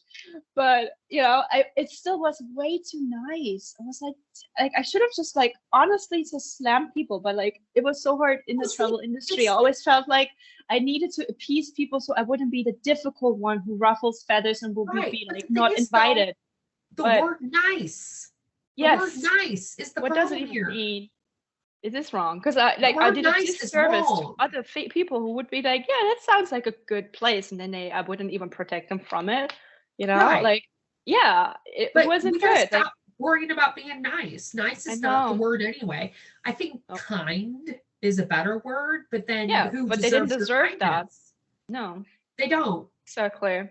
But us being nice as women is so overrated. I know, but I was so deeply conditioned that I needed a couple of these instances until I was just like, fuck it. Just like I was in Osaka at one point. I checked into this business hotel because I was like, all of the capsule hotels at that time were for men. Because everybody wrote about them. Like, how cool is it? You can just like slide in. It's all for men. until like you arrive and you're like, there's nothing for women. And then all of these business hotels, because I was like, this is cool, I want to like check out the Japan, like oh like locals, and most of them were like men only. A lot of times they didn't even advertise it, I just assumed that. And so I checked into this one business hotel which had like they wouldn't even accept me at reception. They just let me stand there for half an hour. They would, every other man they would wave through, and I would be like, I'm waiting. They just ignored me until I like pushed the person aside and I slammed down. I was like, you serve me now, I check in. And like, and I don't care. I was just like, you know, in Japan they don't like confrontation at all. I was like, I'm just gonna pull the German on you. You're gonna serve me now. I'm gonna be really angry. I'm gonna cause a scene and make you really uncomfortable. Do you want that? And so they checked me in reluctantly, and then I was at like the weird upper floor where there wasn't even an elevator. I had to like walk down like a floor. I was like, what the fucking place? Because they had like a women floor, and that women floor had like one toilet. At the end, it was like, you know, it was just like, what the fuck? This doesn't also feel safe. Yeah, I had a normal room like everybody else, like this tiny room where you can like put your tatami mat and then like, you know, roll your mat, and then you just sleep on the floor, and then you watch like a TV, and was like, this is cool, like I'm living a cool thing. And then I went out at night in the district. I really liked Tennoji, and I was like, this is nice, like, you know, I loved it. And then I told my friend that from Osaka. She's like, oh my god, this is like not the same place. I remember, like, you shouldn't be hanging out there, like all of the dodgy businessmen. And then at night I kind of wanted to like go to the toilet and go wash up, right? But I didn't have the actual toilet in the toilet where I could wash up on my floor. I was like, wait. And I went down to reception, like, I can't find a toilet for women. And it's like, oh my God, it's just there. And he pointed at this weird back alley in the back of the reception with the flickering lights, like in a horror movie, that led down into the backyard, which was completely unlit and like wet and dripping and like flickering lights. And there was like some kind of trailer, which had maybe porta potties or whatever. Oh my God. And I just stood at the entrance and I was like, you fucking must be kidding me. And I like went back to him. I was like, you mean to tell me that that's the only toilet and that's for women only? I can't go to the men's toilet? And he's like, no. So like I went to restaurants and like went there to go to the toilet, so I didn't have to go anywhere there. And I wrote, like I went on what is it, like TripAdvisor, and like wrote like not for women, and like they had not for women, and like wrote about it, like this is like what I got, like this is what happens, like do not go to this place, women. And it instantly got like 5K views, and like it's still like accumulating views all the time. Like this, I don't know if they're happy about it because they really hated women, obviously. So like I did them a service as well, which is awful. But also like, women, oh my God, stay the fuck away. Like I'm so happy that you were able to write about that one, because you know what, honestly, I would have just used the men's restroom.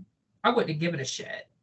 Yeah, even at your age, I would have done it. I would have been like, I ain't holding this in also anymore. did at that point, but also it doesn't feel safe. It's easy again for me to say. It's easy for me to say. I'm not judging or anything else.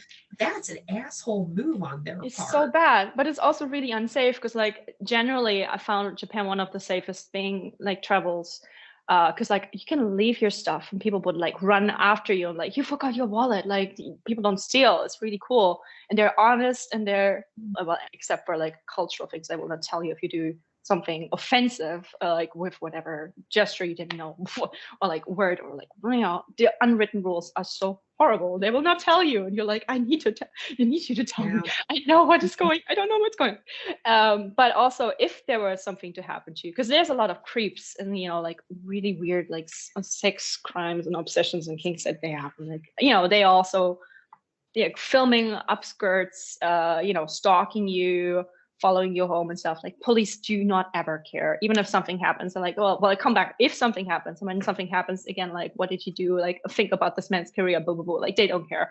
So like, it is safe until something happens, and then you're just screwed, right? So maybe if and I don't like to hear that either. Well, I mean, are we talking men's bathrooms like there's several toilets or stalls? Well, or is it a single? I think they had like single stalls. I don't remember. It's been so long. But also there were always men if there. I could have locked the door, or maybe taken some kind of like thingamadoodle it's like with a me shared that locked bigger hotels. bathroom. You know, like lock the main door and just pee real quick. Yeah. I think there was always someone there. Men were always peeing and doing stuff. I was like, oh. Why do they have to keep doing that? I know. You have to use the restroom. Right. I know. We're almost, baby. the Westie is on the floor now moaning at me. I don't know if you can hear it or not, but it's going to get louder. Okay. No, let's wrap this up. We already started on a new tangent. Yeah, because I mean, you're going into the next day, okay? Yes. Oh yeah, that's true. Right. Sending you greetings from the future. Yeah, it's what, Thursday, and it's Wednesday here.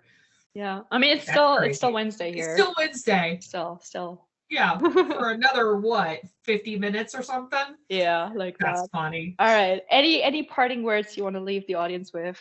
You know, any gems? You know, we have the power to live better lives. We don't have to live in trauma, no matter what's done to us. We don't have to live in dishonesty. We don't have to live, at any kind of negative. We can choose to think about things and do things that benefit ourselves and everyone else at the same time.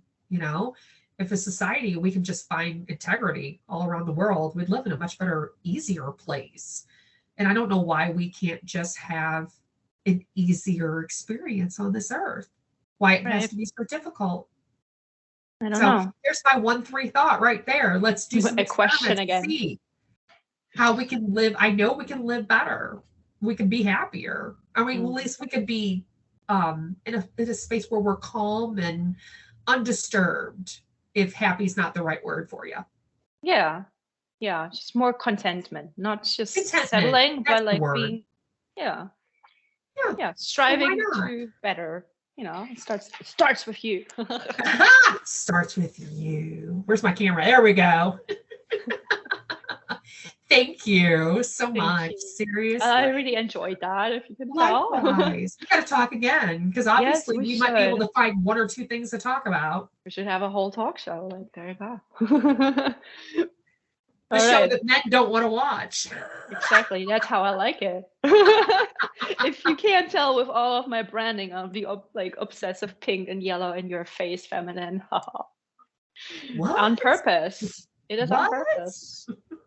Okay. Well, good night. Because otherwise, good day, good night. He's gonna be yelling at me in a few minutes. He's getting there, poor thing. Yeah, give a cuddle to him for me. I will. Okay, well, catch you later. Bye. And that wraps up this super long episode. I'm so happy that you actually stayed this long, and I'm still surprised that I'm still functioning, because I'm suddenly crashing. I'm super tired. The energy is gone. I need to sleep. I need to eat. I forgot to eat. So I'm going to go and do that. And if you want to connect with Angelo, I can do that with the links down below on social media. We hang out on a lot of different places. So say hi, leave your feedback, leave your thoughts, and let us know if you are inspired to look more into human design, or if you want to share your human design, because it's super interesting. And I wish you a fabulous week, and I hope that you can hear me soon back on the podcast. Bye-bye.